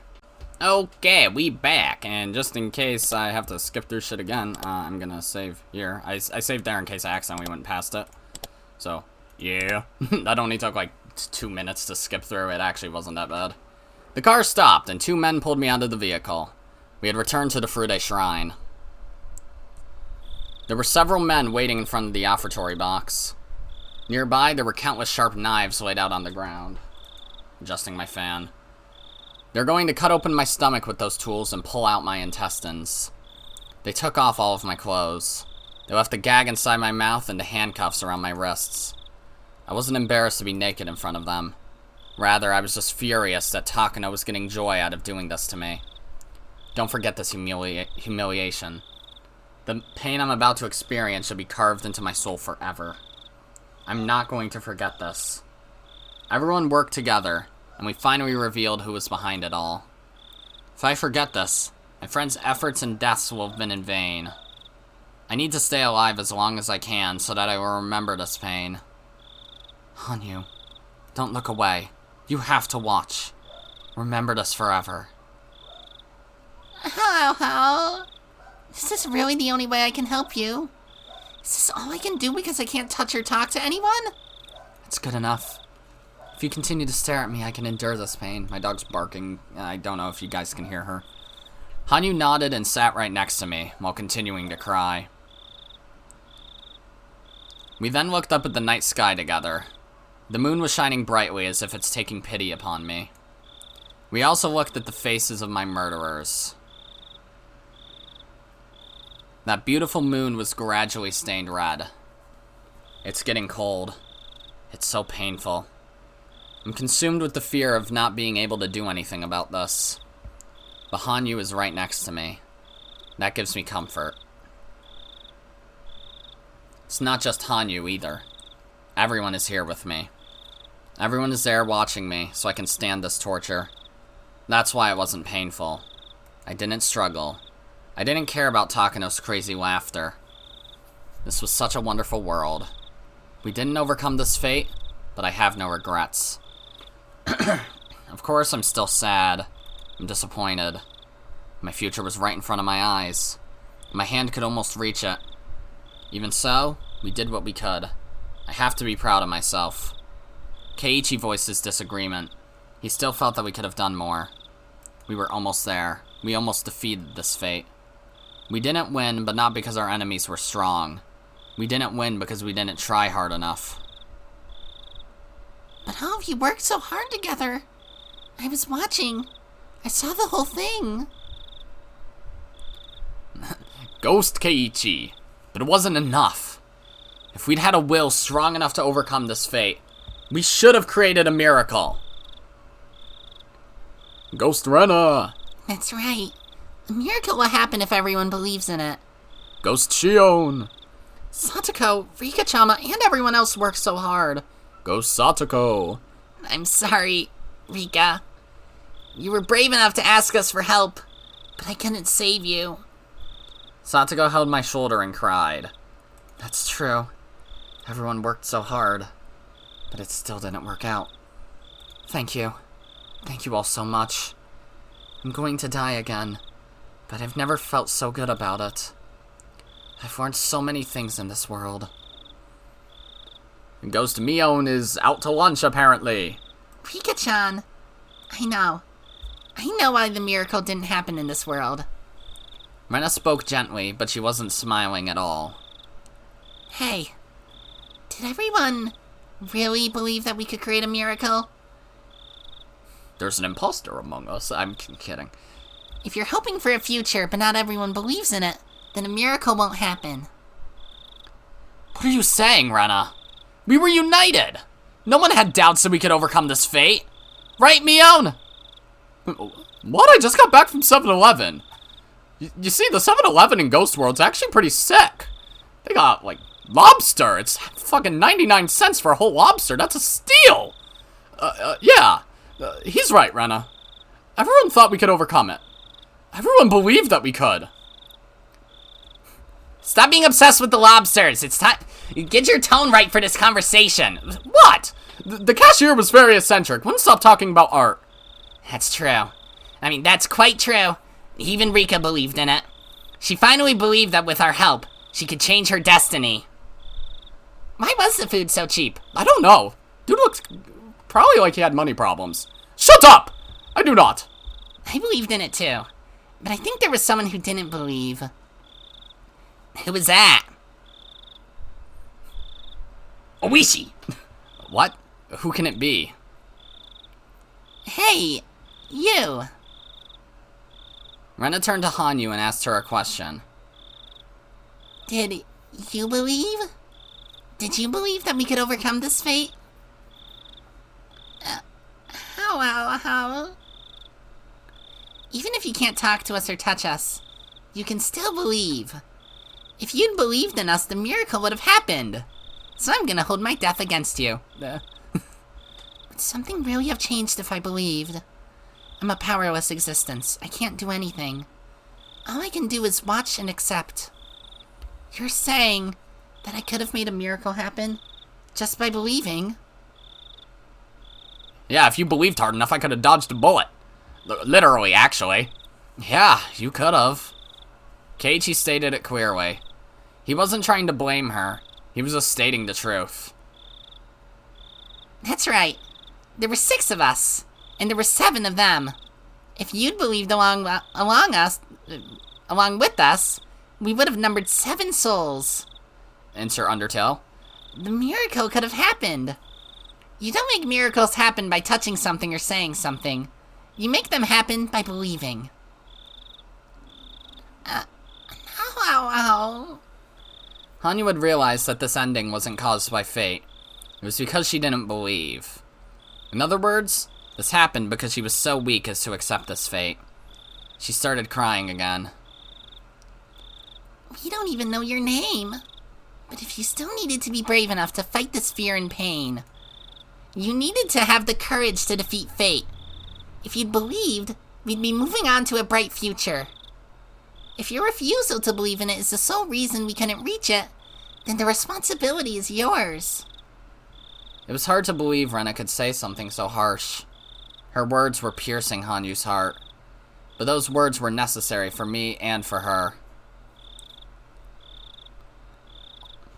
Neat new background. Only faith can create a miracle. That sounds like something you might hear in a fairy tale. It's not easy to put it into action. People suspect others. They don't trust others. It's easier to not have hope. It's so difficult to believe. That's why faith can make miracles happen. Don't you realize that I can't even touch people? Don't you realize that I can't even speak to them? You still think I can make a miracle happen just by believing in something? Listen, you're talking to me right now. I've never talked to you before, but I always knew you were there. I was always thinking about how I could communicate with you. I always knew you were watching when we were all having fun hanging out together. But even if I want to be involved, you guys can't see me or hear my voice. You'll think that I'm a monster or something. I don't want people to think of me as a monster.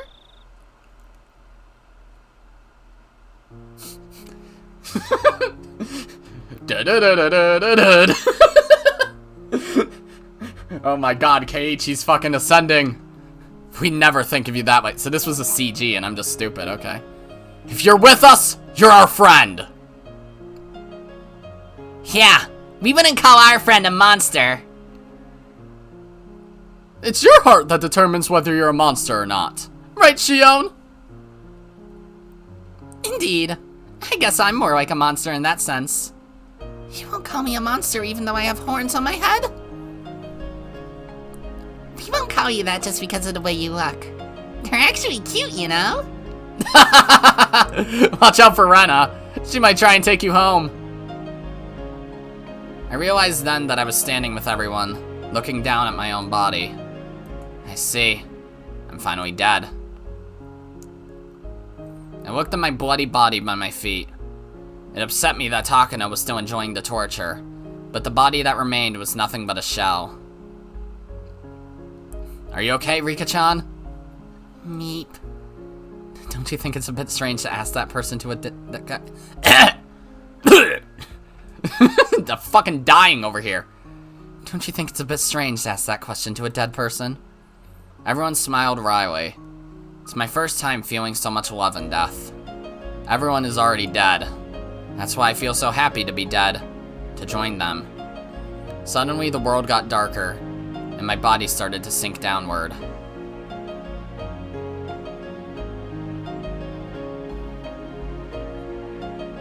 The end. Never had such a happy and then everyone died ending in anything ever. Christ. I could feel myself disappearing. I still had the sensation of my friend's hands on mine. Let's go, everyone. Yeah, let's go. You're also one of us. Come on, stop crying and let's go. No. My vision had gone dark, but somehow I could still see. Rena offered her hand to Hanyu, and Hanyu slowly took it. Hanyu, I don't know what sad experiences you had before we met, but I'm sure my friends will accept you. Ow. Is it still going to be fun if I'm involved? Are you sure they'll accept me? Yes, so come along with us. Rena touched Hanyu's hand. Felt like everyone else had laid their hands on top, too. If only they had hands to do so. Let's go, Hanyu. Let's accept this sorrow, so we can embrace joy as well. Believe in the bright future that's waiting for us. The miracle will happen. We will obtain it. Okay? Yes, Hanyu said with a definite nod.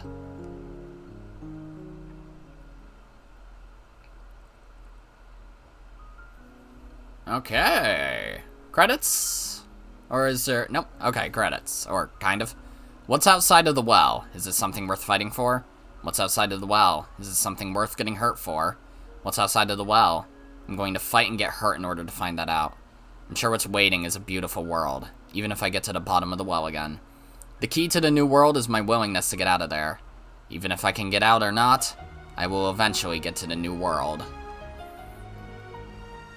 Higurashi When They Cry, Ch.7 Minagoroshi. Staff credits. I'm not gonna read the whole credits. Only if there's, for one, stuff that I would be able to read anyways. I'm only gonna read things that are like, oh yeah, this is everyone who died, even though they tend to go through that fucking fast. But yeah, we're at the end. There's clearly still a fucking tip that they probably give in the post game. or, well, post-game, you know, after the credits, since I hadn't gotten that achievement yet, and probably also a staff room, so, yeah. This chapter was very, very good. I liked it a lot. I think, while I think the stuff with Satoko, Teppei, the Child Consultation Center, and all that was well written, it was most of the chapter. Like, it was about 2/3 of the chapter, just focused on that. I think this chapter had a very strong beginning and end, though. It's just the Child Consultation Center stuff in the middle felt more like it existed to develop Satoko enough so that she wouldn't feel like an ignored character in the final act here, you know? Like, it's fine. I don't know what the fuck else would exist in that case, because that's probably what Matsuri Bayashi's for, you know? But, yeah, this was a very good chapter. I still personally prefer Sumihiro Boshi and Miyakashi, and arguably Onikakushi, but this is, like, in the middle, you know? It's in the middle so far. It's, like, my 4th or 5th favorite, which makes it sound like it's in the lower half, because that would be the lower half, but it's still very fucking good. I don't think any of the chapters are duds. It's like the same thing as Umineko. I'm personally not the hugest fan of chapter 5 and 7 in Umineko, but it doesn't mean they're bad. I still like them a lot. I just preferred the other 6. So, yeah. But this chapter was still insanely good. I loved it. Oh, but there's still more. Emergency Manual 1. If the existence of a terminal patient, L5, is confirmed, the Institute Director must resolve the situation before the L5 begins engaging in antisocial behavior. However, they must ensure that the secret remains hidden. To that end, the Director may also request assistance from the Secrecy Preservation Unit. As for the Secrecy Preservation Unit, they may request permission to fire from the Institute Director if necessary. All efforts should be made to secure the L5 subject is alive. Yeah, alive. But if that proves obstructive to maintaining secrecy, their life may be forfeit. At all times, maintaining secrecy and preventing exposure will be of the highest priority. However, preserving secrecy will take priority over preventing exposure. Emergency Manual Appendix 9 FAQ. Question. Can Emergency Manual 34 be administered if an outbreak of L5... Wait, was it labeled as 34 at the beginning? No, it was labeled as 1. Okay. Emergency Manual 34, huh? Be administered if an outbreak of L5 occurs, putting matters beyond the control of the Secrecy Preservation Unit. Additionally, is the Institute Director responsible for determining what constitutes an out-of-control situation? Answer, yes. Question, if an accident occurs and a hazardous material, the H170 series, is exposed to the public, can Emergency Manual 34 be administered? Answer, yes. Question, if an accident has occurred and the nature of the Institute is revealed to the public, the Secrecy Preservation Unit will take steps to resolve the situation. However, if this information is spread too widely, can Emergency Manual 34 still be administered? Additionally, is the Institute Director responsible for making that decision? Answer, yes. Question, the decision to execute Emergency Manual 34 must be carefully deliberated over and sanctioned by an official. However, in the case of an emergency, does the Institute Director have the right to make the final decision? Answer, the execution of Emergency Manual 34 must be sanctioned by an official at all times. However, the Institute Director may petition the urgency of its use to an official. So basically, yes. Question, Mom, can I stay up later tonight? Answer, no, you thought you'd catch me slipping. Emergency Manual 34. Reproduction or removal of this document is prohibited. This manual may only be read with the appropriate permissions, but it's already read. Dun, dun, dun, dun. Yeah, I know, fuck me, right? The manual will only apply upon approval by the highest authority. Nothing short of official authorization shall count as approval. Furthermore, those authorized to apply this manual must make their decision as soon as possible when it is required. If the situation threatens to spiral out of control, and the official accedes that this is the case, the Irie Institute must make the final decision to preserve the secret and prevent its detection by others. The following is an outline of how to execute that final resolution. Terminate all patients above L2. Destroy all evidence inside the Institute. Conceal the fact that this manual is administered. The contents of this manual must be executed by the Institute Director within 48 hours of the incident. If the Director is not available, the Chief Officer must execute it in his place. The Institute Director may demand support from the Chief Officer in executing this manual. If this manual is expected to be executed, the Chief Officer may issue the preliminary orders. The final resolution must be executed in the following steps. Disguise the incident as a natural gas disaster and quarantine the area. The quarantine unit must disguise themselves as police officers and isolate the Hinamizawa region from the outside world. The official explanation must be that there is a gas disaster within the village. The equipment for the operation will be stored at a vacant lot where Yagauchi Quarry used to be. The equipment must undergo routine maintenance.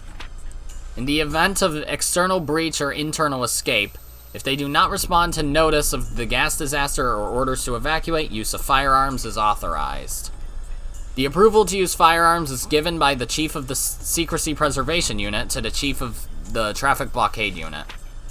Shutting down communications. The Communication Sabotage Unit must ensure that all forms of communication, including radio, have been disabled in the Hinamizawa area. They must take care not to fall under suspicion, and communications must be disrupted for a minimum amount of time. The facility belonging to the telephone company is inside of the traffic blockade, so any civilians inside may be shot and killed. The Chief of the Secrecy Preservation Unit may give permission to use lethal force to the Chief of the Communication Sabotage Unit. Assembling the infected carriers. The Secrecy Preservation Unit must assemble the infected populace in the Hinamizawa Regional Disaster Shelter.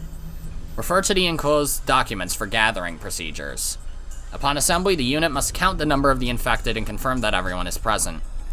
Be sure to not allow the infected to expose the true nature of the gas disaster. Additionally, the infected must not be allowed to bring any large personal belongings with them. However, they may take their valuables, including bank books and cash. Infected who refuse to assemble may be shot, but the Chief of the Secrecy Preservation Unit must carefully consider the decision to do so. Terminating the infected. Once they are assembled, the Secrecy Preservation Unit must terminate all of the infected. Before that point, care must be taken to ensure that they are not suspicious of the story of the gas disaster. Be sure that they are treated as humanely as possible. If any problems occur, the unit has approval to fire their weapons. The Chief of the Secrecy Preservation Unit must also make that decision. Bodies with gunshot wounds should not be placed together with those that have been poisoned. Concealment of the Institute. The Institute Concealment Unit must collect all of the classified items, refer to the 193 items in the appendix, in the Institute in order to suppress the evidence. Refer to the appendix for more detailed instructions. The research staff at the Institute must assist with this operation. This unit must exercise extreme caution, as they will be handling a number of toxic substances. Strict quarantine must be maintained of the concealment block.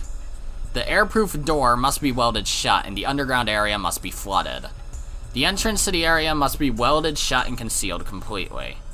Furthermore, the concealment block will be completely removed within 3 years. The Institute Concealment Unit must eliminate all civilians who would try to approach the Institute.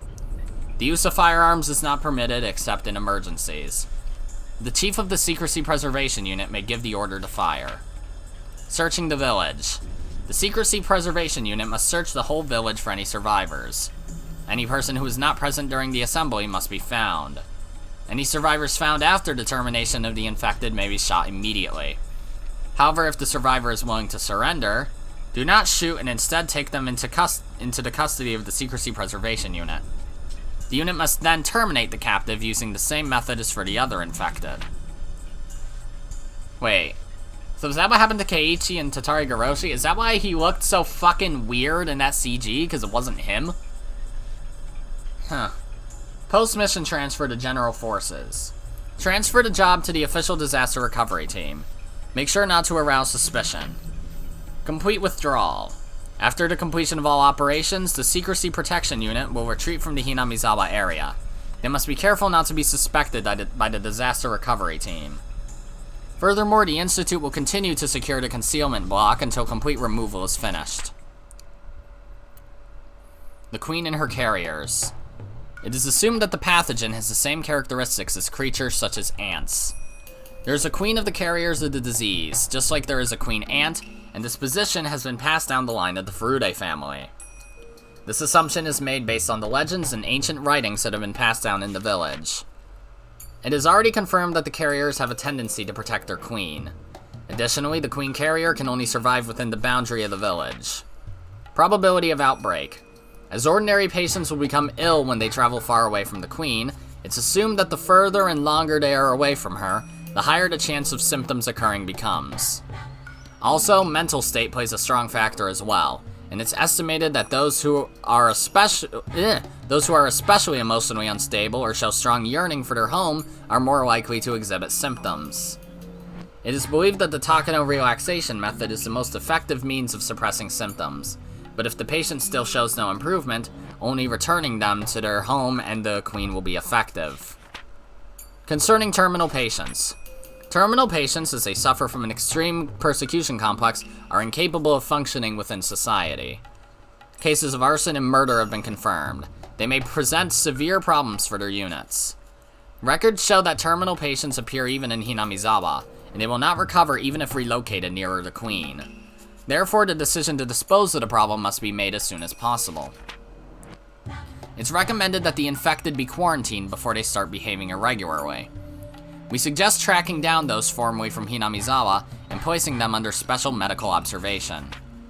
The collapse of the carrier community. For the aforementioned reasons, we predict that should the queen carrier die, infected villagers will exhibit terminal symptoms on a village-wide scale. Terminal symptoms will begin showing within 24 hours at the earliest and 48 at the latest. For that reason, the final decision must be made within 48 hours. Based on the size of the village, neither ordinary officers nor the military police may be able to control the chaos they may bring. We believe the best response is to treat them as an armed anti-national uprising and immediately suppress them with the military. January 1945. To Colonel Koizumi of the Supreme Council for the Direction of War. From Hifumi Takano. Yep. June 23rd, 1983. Document E420 for the 58th Defense Commissioner. And TECOM 733 Commander. TECOM 733 is hereby ordered to be on standby within 24 hours armed for urban suppression. The company commander must also thoroughly study Emergency Manual 34. Select personnel carefully with the preservation of secrecy in mind. Additionally, test the effectiveness of the vaccine with the support of the National Research Center of Infectious Diseases. Employ those with positive immunity. June 23, 1983. Document E711 for the 58th Director of the NIHS. Attention Equipment Testing Company Commander 733. The National Research Center of Infectious Diseases. Infectious Pathogen Department, Suite 13. Official seal omitted. About the Hinamizawa Syndrome. This is a lot of information. This is information regarding the Hinamizawa Syndrome. The Hinamizawa Syndrome is an infectious disease caused by a virus. There are no initial symptoms. Instead, their onset begins when the patient's emotional state becomes unstable, or if the queen carrier dies. The main symptoms of the illness are hallucinations and emotional instability, paired with an extreme persecution complex. Furthermore, patients are frequently unaware of their own mental abnormalities, making identification outside examination nearly impossible. The only way to do so is by observing symptoms indicative of terminal abnormal behavior. In many cases, patients engage in antisocial behavior, which is the largest issue created by the syndrome. This behavior is caused by hormonal factors, as this disease mainly affects the mind as opposed to the body. In the end, the patients will experience extreme irritation in their lymph nodes, and they will claw at their throat or wrists. This is the only symptom that is recognized by the patient. Important points regarding the sterilization operation. This is an advisory notice for virus control. The pathogen is an airborne infectious virus. Therefore, no effective preventative methods exist and inoculation is required. After the mission is completed, all staff members must take a medical exam, and those with positive test results must come forward. Be cautious when interacting with the carriers, villagers. Even after inoculation, any contact with their bodily fluids will cause infection. Do not come into direct contact with them. If assumed infected, individuals must use the testing syringe and test themselves for the disease. If you feel an extreme irritation in your lymph nodes, it's likely you have terminal symptoms. In that case, you must get tested immediately. If test results come out positive, inject the treatment medication of C120. If the irritation persists after 10 minutes, use a second injection. If there is still no change in symptoms, seek treatment at HQ. Do not use C120 if your test results are not positive.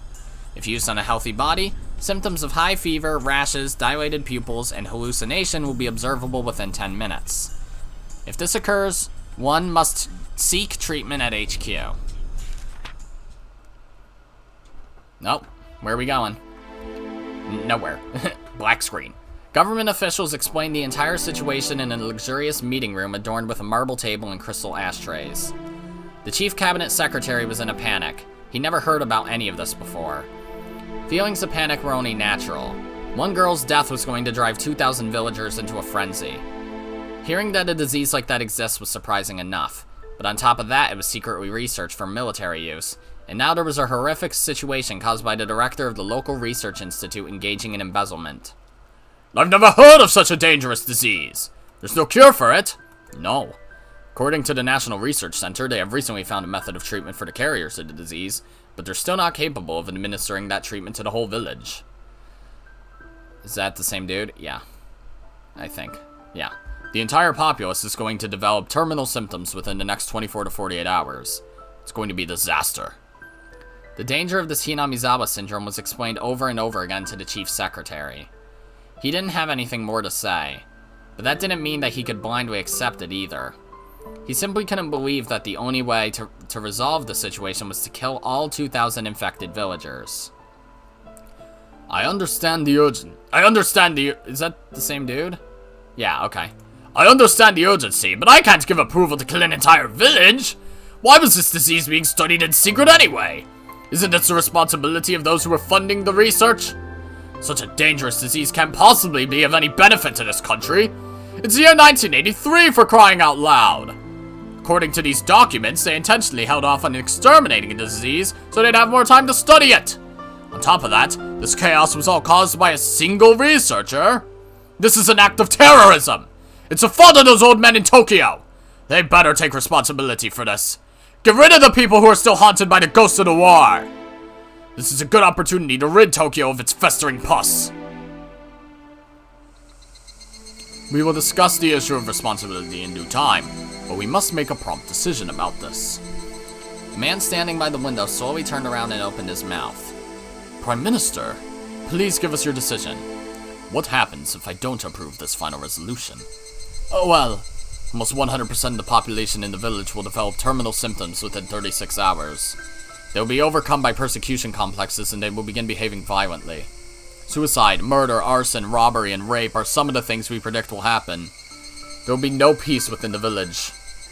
It probably won't stay within those boundaries either, but spread throughout the area. As a result, the whole world will discover this disaster. Sooner or later, they will find out about this mysterious disease. This will be a great advantage for the opposition during the next election. Tokyo will also voice their criticisms of the Prime Minister. You need their approval in order to make your political plans come to fruition. More than anything, the government might reveal that this secret research was conducted for military purposes. If this happens, this country will have a crisis of faith in their leadership. What if I approve the final resolution? Well, we will be disguising this as a natural disaster, so the opposition may still attack us for our blunder. However, they will not discover the existence of this mysterious disease. If by any chance the world were to discover our military research of the disease, our nation would completely lose its initiative in the Asian region. Support from those nations is a necessity for us. If we lose their trust, the opposition will definitely come into power after the next election. Japan will be finished! According to our simulations, the balance of power will shift drastically if the second and third parties form a coalition government. The whole world will hold us responsible. The United Nations will accuse us of developing WMDs, Neighboring countries' governments will lead smear campaigns against us, drawing a hard line of anti-Japan diplomatic policies with high approval ratings. In every way possible, the government of this country will be burned to the ground, just in case it crashes again, so I don't have to skip through anything. Badoop. Oh, I overwrote the wrong one. Go me! Alright. So we'll lose the trust of all our allies, huh? Shit! So this isn't just the problem of the several 100,000 people who live around the Hinamizawa area, is it? But! It's way too difficult to cover up 2,000 casualties! The most important thing is to prevent the public from knowing that this country was secretly researching biological weapons. I guess we'll be wiping the acid that goes to the war. Are you sure this operation can be performed secretly? If this mission goes public, this will become a greater scandal than the research itself! Yes, it will be kept secret. There are special units working on this case. They are trained specifically for situations like this. You have nothing to worry about. I've never heard of any mission like this, but it's basically mass murder via gas, correct? I had no idea there were units specifically trained for that. In order to know how to protect themselves from a gas attack, they must know what gas warfare is about. In order to know how to fight against an enemy using gas, they must also know how to kill with it. The Equipment Research Unit is prepared for any kind of attack. He let out a small sigh, not laugh. He couldn't see the line between ethical and unethical. Can any research be justified by the excuse of preparing against hostilities? But that's also what preparation was all about. Some evils must be accepted as necessary. The Irie Institute was one such evil. So we have to make a secret decision in order to keep this research undisclosed. Proving this is going to make us guilty. Are you sure that information will not leak from the members of this unit? That will not happen. The members were carefully selected from a group of extremely loyal men. We've never performed an operation such as this, but they are highly experienced and they will not leak any information whatsoever. They're an assassination unit, huh? Prime Minister, please give us the approval to administer Emergency Manual 34. Director General of Defense. Are you sure this operation will succeed? Are you sure we can stop this from going public? No. Can you keep casualties to a minimum? Yes, sir. The preliminary orders have been sent out, and preparations are complete. We will execute the mission as soon as we get your approval. I can't give the approval to slaughter 2,000 innocent people. However, as Prime Minister, I have an obligation to minimize the number of casualties. Prime Minister! I understand your dilemma. Director General. Please make a concerted effort to minimize the number of victims. If these 2,000 people can't be treated, please do what's best to prevent additional victims. Yes, sir! Thank you for your approval. We'll return with positive results. That's if you can call 2,000 casualties a positive result. Okuno-kun. Please set up a meeting with Tokyo as soon as possible. I have to hear an explanation directly from them. Understood! By the way, did they arrest that Irie, the Institute Director? No, he committed suicide by taking poison.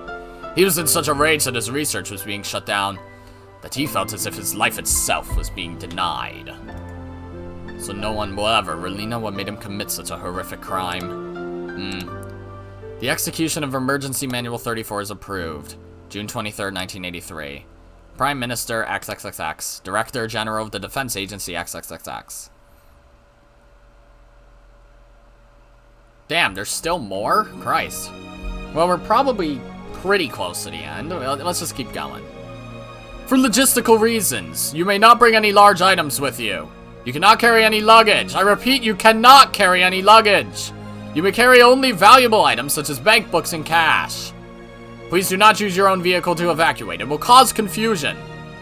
It was the middle of the night, and yet countless villagers were out and about. Some of them were locking their doors, some of them were watering their plants, and some of them were piling up food in their dogs' dinner bowls. Small children were crying in fear. Members of the town council were yelling angrily while counting up the villagers. Reportedly, the village had been cut off from the rest of the world after volcanic gas gushed out of the mountains. The number of policemen and military units in the village, added to the strong smell of sulfur in the air, dispelled any doubts the villagers might have had. The more religious among the elderly were convinced that this was the curse of Rika, who had passed away the day before. Okay. They were certain that Oyashiro-sama was enraged, and that the door to hell had been opened. Soldiers wearing gas masks guided the villagers to the evacuation center. Why do you all have guns? These are to protect your homes after the evacuation. We're expecting looters. No one in Hinamizawa would do something like that. This is the 1st platoon. The evacuation's on schedule. Roger that. We'll send our platoon over. Excuse me, I need to bring my grandfather's mortuary tablet. You may take that with you. Please hurry up. Make sure everyone in the village is here. Please come forward if you're unable to walk. A soldier will come and help you. Oyashiro-sama is angry because Rika-chama was murdered. Oyashiro-sama, please forgive our sins. Remember our emergency drills. Group leaders have to contact the town council member when everyone in their group has shown up. Miasma is coming out of the swamp. Oyashiro-sama must be furious. There are too many of us here. We'll never make it out alive. Let me die in this village. Don't worry. The helicopters and buses are on their way to transport everyone to safety. You're all going to make it out okay. Everyone gather at the forestry service. No, not the people from District 4. You're supposed to go to the community center behind the post office. It's exactly the same as in the emergency drills. Please come down and head to your evacuation point. Please move as a group. Every person matters. Everyone needs to stick together. You will get home safely. The villagers couldn't see the expressions under the soldiers' gas masks. They wondered what kind of expressions they were hiding under there. The soldiers were, of course, lying to the villagers, knowing that they would never return to their homes again. One such trooper cried under his mask, but the villagers never saw his tears. Please go back! You can't take your own vehicle to evacuate. The road ahead is cut off by a gas stream and it's dangerous. Can't you smell the sulfur? Some people tried to leave in their cars so as to take large items with them. However, the quarantine unit had sealed off all roads leading outside. The gas masks of the troopers and the smell of the sulfur persuaded them to return and obey their instructions. Some of them tried to contact Okinomiya, but their phones would not connect. The lines were busy no matter how much they tried. They simply assumed that the phone lines were overwhelmed because of the disaster. Some of the villagers had access to radios.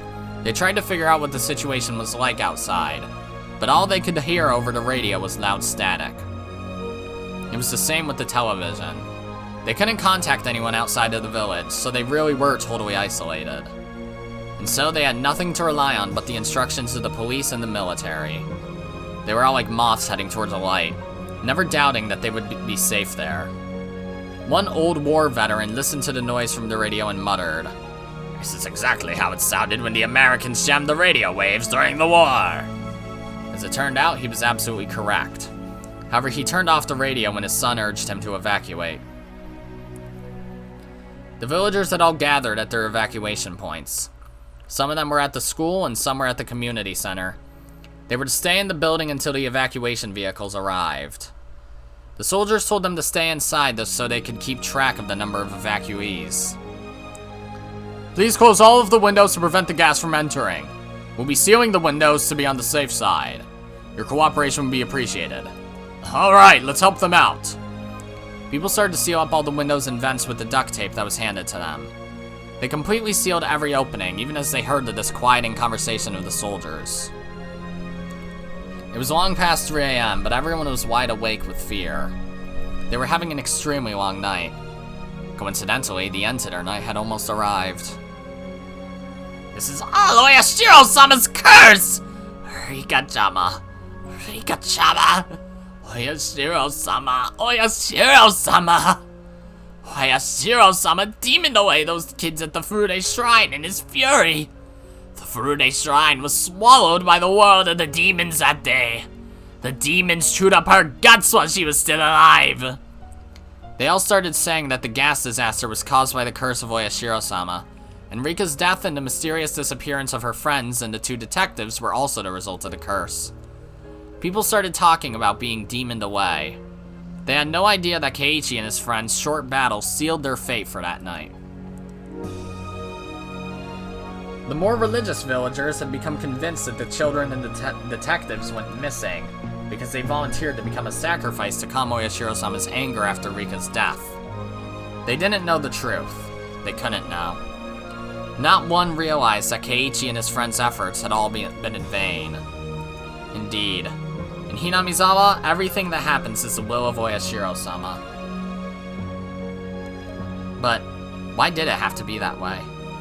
Before the series of mysterious deaths occurred, no one really used the term the curse of Oyashiro-sama that frequently. In other words, who set them up?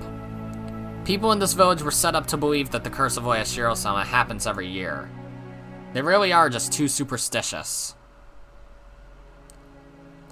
Major, we finished gathering the villagers together. The last family finally reached their assembly point. We got everyone. Good. This is finally it. The curse of Oyashiro-sama will become a reality tonight. For enacting Watanagashi on Rika Furude, Oyashiro-sama is punishing this village.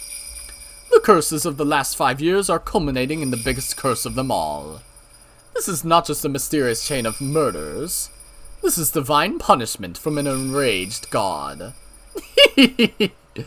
Let's begin. This is the company commander. The men are requesting 1 minute of silence. Can you let them have that, Major? Do as you like. Takano gave him a disparaging laugh. The company commander crossed his heart and began to speak. Dear Heavenly Father, please guide these innocent people. Their sacrifice will save the lives of many others to come. Please forgive us for committing this sin.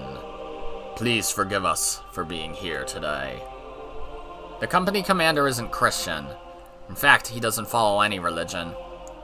However, he prayed because he felt the need to ask someone for forgiveness. He wasn't even sure if he was saying it correctly, but he still prayed to God. He asked forgiveness for committing his sin and continued to pray. Takano was speaking in a soft voice. She was talking to herself. For ye know not what hour your Lord doth come. But know this, that if the good men of the house had known in what watch the thief would come, he would have watched, and would not have suffered his house to be broken up. Therefore be ye also ready, for in such an hour as ye think not, the Son of Man cometh. One man heard her rumors. That's from the Gospel of Matthew. Is it? My grandfather always said that to me. He was telling me to work hard every day because you'll never know when you will be rewarded. Is this a reward for you? Yes, although you might never understand it. Excuse my rudeness, but I believe that the descent of God is a merciful thing. I think what you're saying is inappropriate for a time like this. He was trying to tell her that using that verse of the Bible was inappropriate for the occasion. However, Takano simply laughed as though she had heard something very funny. I'm sorry, but you have no right to judge. Tonight is the night where I become a god. The moment of silence has ended. And with the end of the silence, execute the operation now. The order was given in as hollow and reluctant a manner as an order can possibly be.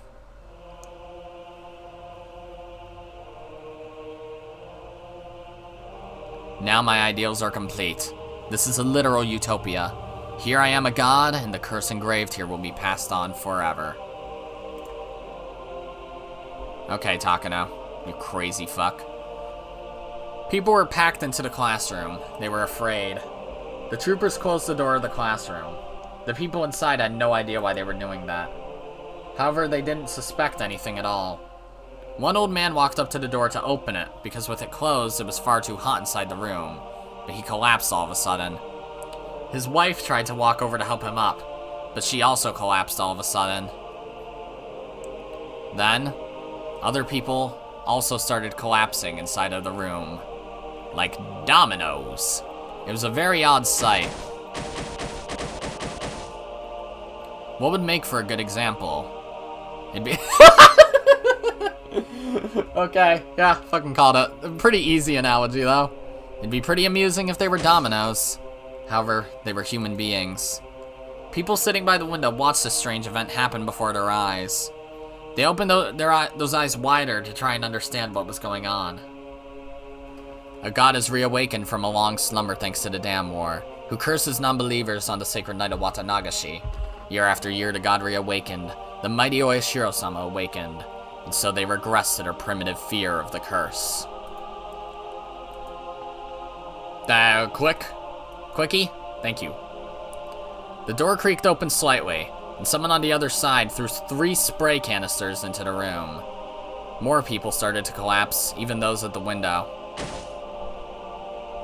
This wasn't something that was happening only in one room. It was happening in all the other rooms, too. It was happening in all the evacuation centers. People's dreams, their hopes, and their futures were taken away so quickly and easily. And nobody doubts the curse of Oyashiro-sama, perfectly revived from within the belly of its corpse, now resurrected into this world. When you incur Oyashiro-sama's wrath, the cauldron of hell bursts open, overflowing, and those who flee will breathe their last breath. With that final judgment, the curse is finally realized. Clicky. There was a commotion in the reception room by the principal's office. Someone had figured out what was going on, broke the seal off the window, and escaped outside. Other people tried to remove the seal on their windows too, but they collapsed in a matter of seconds. What will be left behind when you die? The body will rot down to the bone and be crushed into sand. What more can you leave behind beyond fertilizer for the earth? Who the fuck is calling me? Oh my fucking god. And I can't even open to close Facebook because it has my real name attached to it. Oh, motherfucker. Okay, would my volume mixer show anything? No, it doesn't. Okay, I muted Microsoft Edge. Someone escaped from the reception room. 4 people are loose. You have permission to fire! Shoot, shoot, shoot!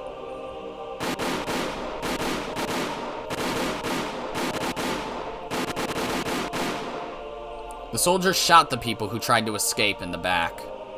The sound of the gunshots echoed in the silence. It was a noise filled with cruelty. They helplessly fell down to the ground.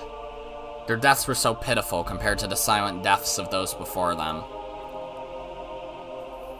The residential police officer was one of the escapees. He tried to shoot back at them with his own gun. His shots could be heard throughout the building. The soldiers ducked into the shadows upon hearing the noise. The officer seized his chance and ran towards the gate, but that was just a waste of time. Not only is the range of the automatic weapons they were using longer than the length of the schoolyard, but as trained professionals, it would be nothing for them to shoot him from that distance. No, motorcycle gunman! The villagers had no choice. Either they'd die from the gas without realizing what was happening, or they'd find out about the mission and be killed. What happened? Did they fight back? Respond! We've shot all the fugitives. One of the residential policemen shot back. Collect those bodies! Do not put them with the other corpses. The soldiers walked over to the 4 fallen bodies. They needed to make sure that they were all dead and not just injured. I will remain. A name, a great undertaking, a curse left behind. My presence will be forever deified in this land. And those who escape today's curse will be in awe of it. They'll pass that fear on to others. The memories of those herds of people will sublimate into me. And I will fucked up the last word. And I will transcend. Quickie. This is the 1st platoon! The forestry service building has been sterilized. 4 escaped, we took them down. This is the 2nd platoon. Sterilization complete. No one escaped.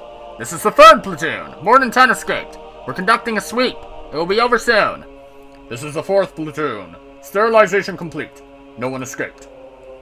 This is the 3rd platoon. We've taken out all 13 fugitives. Sterilization is now complete. Roger. Start counting the bodies. Make sure the total matches the original number taken earlier tonight. Takana was laughing to herself inside of the van. She didn't physically see all those people dying silently. Nope, CG. But she saw it anyway. She saw countless people dying without even noticing it. She saw it all in her mind. I guess she's humming. Takana waved her arms in the air. No one was watching her, but no one would understand what she was doing even if they were. She was waving her baton. Takana was pretending that she was the conductor of the silent funeral march. Major, the sterilization is complete. We are going to reconnect the phone lines. Sure, go ahead. This is the Institute Concealment Unit. We've removed all the classified items and welded the entrance shut. We're currently flooding the underground facility. This is the Traffic Blockade Unit. Everything is proceeding as scheduled. This is the Communication Sabotage Unit. We've reconnected the phone lines. The telephone facility is back to normal. Takana was paying no attention to those reports. She continued to sing the melody of an orchestra. One operator spoke to her. You seem to be in a good mood. Yes, it feels so good. I bet you can't hear it. This hymn that glorifies God. A hymn? Takana laughed loudly, spreading her arms wide. That's right, the hymn.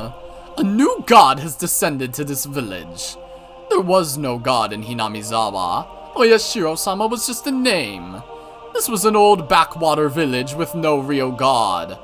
But I brought a god to this place.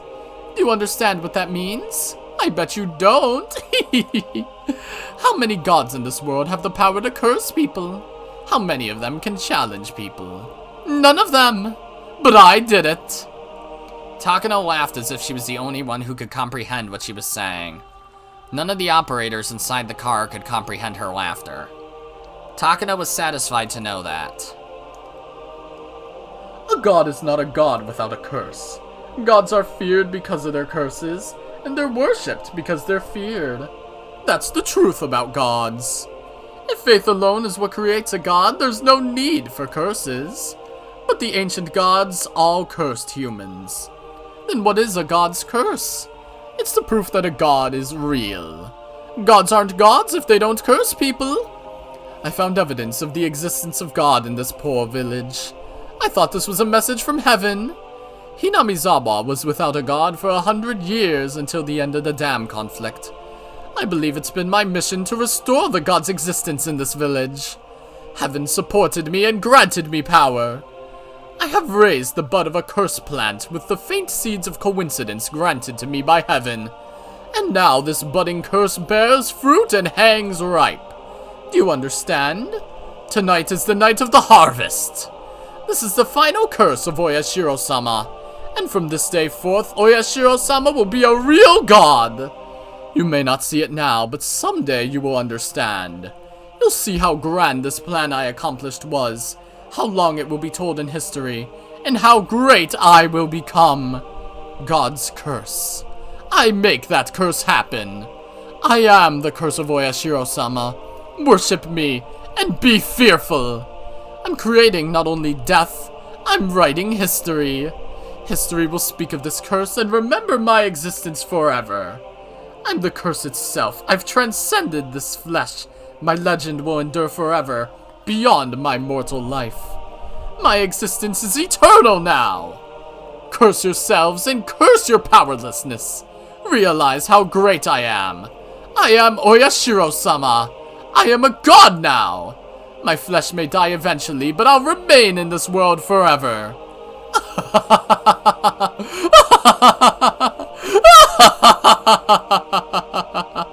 Okay, too much laughing. I can't voice all of that. I am Oyashiro-sama. This is the curse of Oyashiro-sama. They'll worship, idolize, and fear me.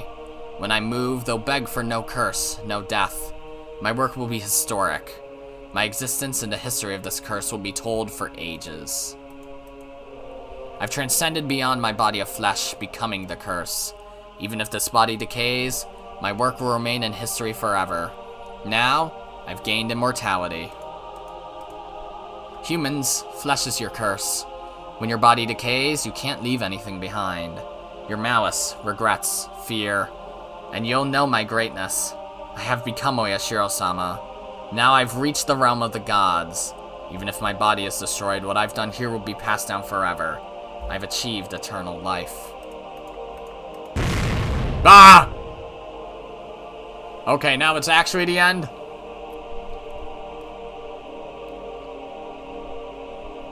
Higurashi When They Cry. Everybody died. The end. Oh, new tips unlocked. The fragments end.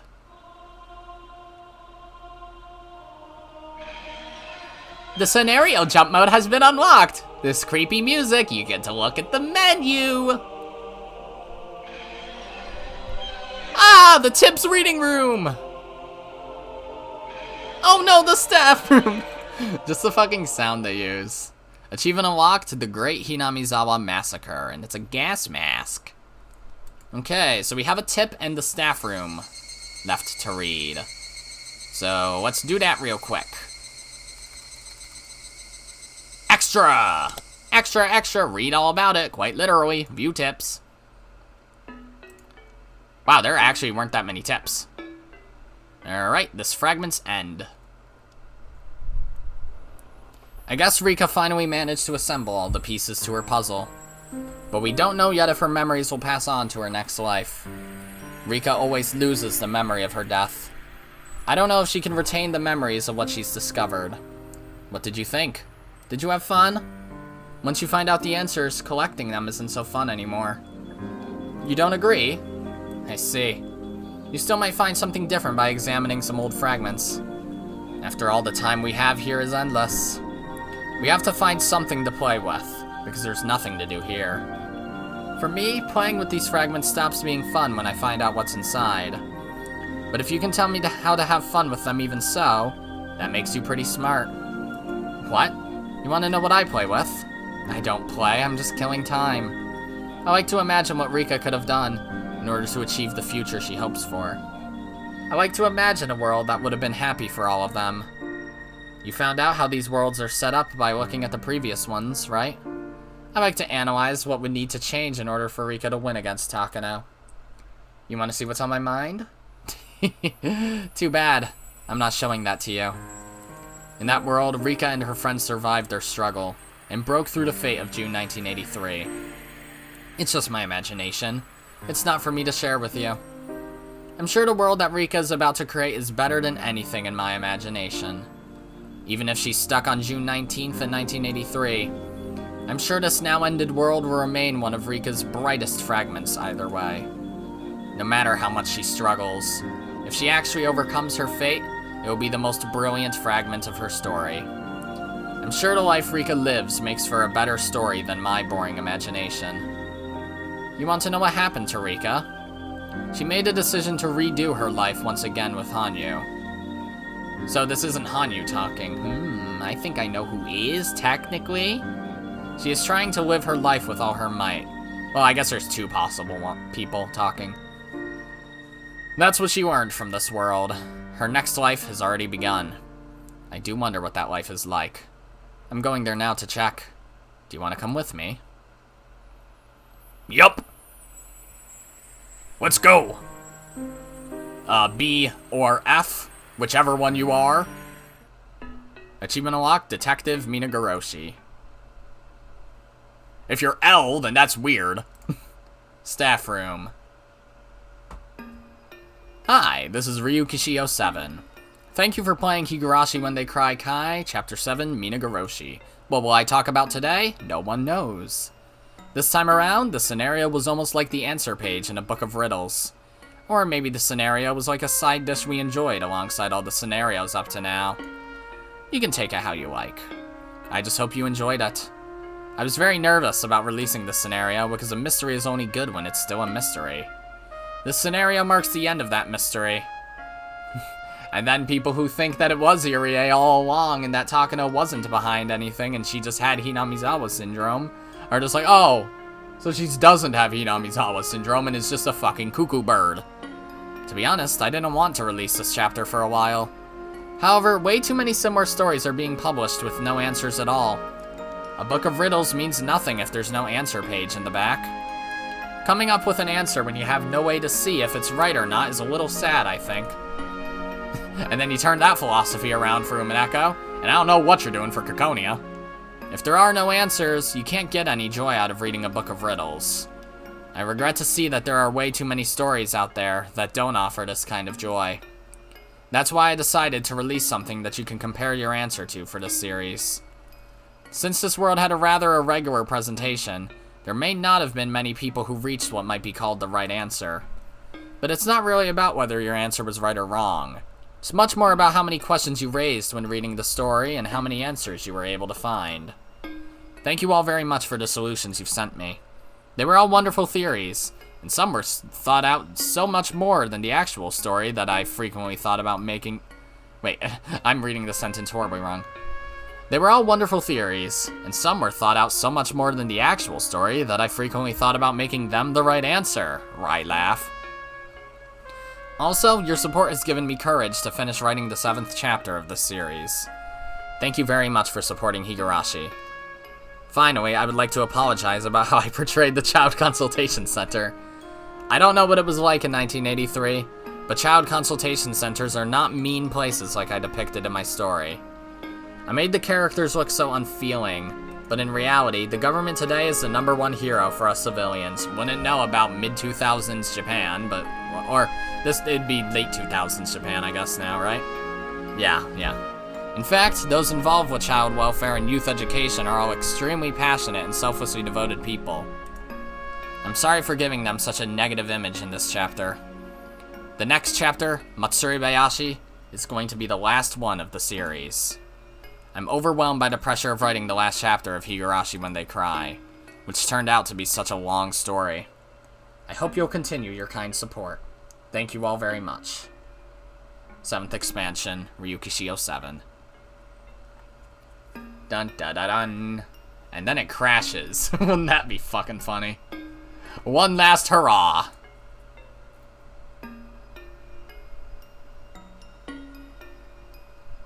Achievement unlocked, Minagoroshi staff room. Alrighty, so we did it. This chapter took me way longer than I thought it would. Like, I figured Minagoroshi would be longer than the others, but I didn't expect to go... What episode number is this now? 19? Yeah, that's a bit longer than any of them before. I think Sumihoroboshi went to 16, right? But even then, with this chapter...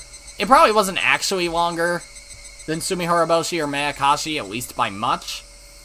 I just had a lot of 40-minute episodes early on, because the chapters within just happened to be 40 minutes. So, yeah, I think I started this back in late May, right? And now it's fucking, well, mid-July. Technically, this is going up on the 20th. I still consider that middle of the month. But, yeah. I like this chapter a lot. It was very fun, even though, like I said, the child consultation part felt like it only existed to develop Satoko for the final act, which is fine. I don't think it would have fit into any other chapter anyways. So, like, what else would Rika have done? Walk around aimlessly, try to figure out everything?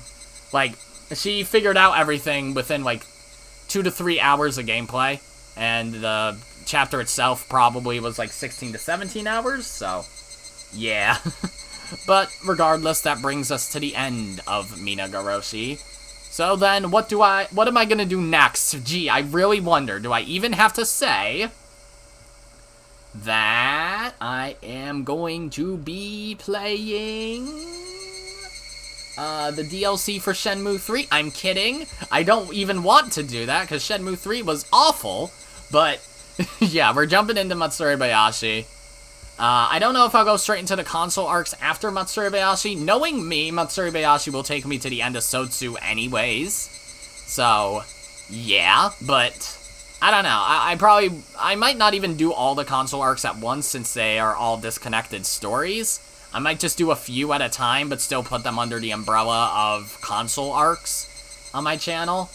So, yeah, but that's yet to be seen. We'll worry about that when I finish Matsuribayashi. So, yeah, I'm excited to start it because I forgot a lot of what happens in that chapter other than the general ending, so yeah. Either way, that's going to be it for this series, this chapter of Higurashi. If you liked it, then be sure to press the like button, and if you didn't like it, then fuck you too. Remember to subscribe, follow me on Twitter, and hit that notification bell to stay up to date on all my videos and stuff. And as always, my name is Godzi, and I will see you all next time. Goodbye!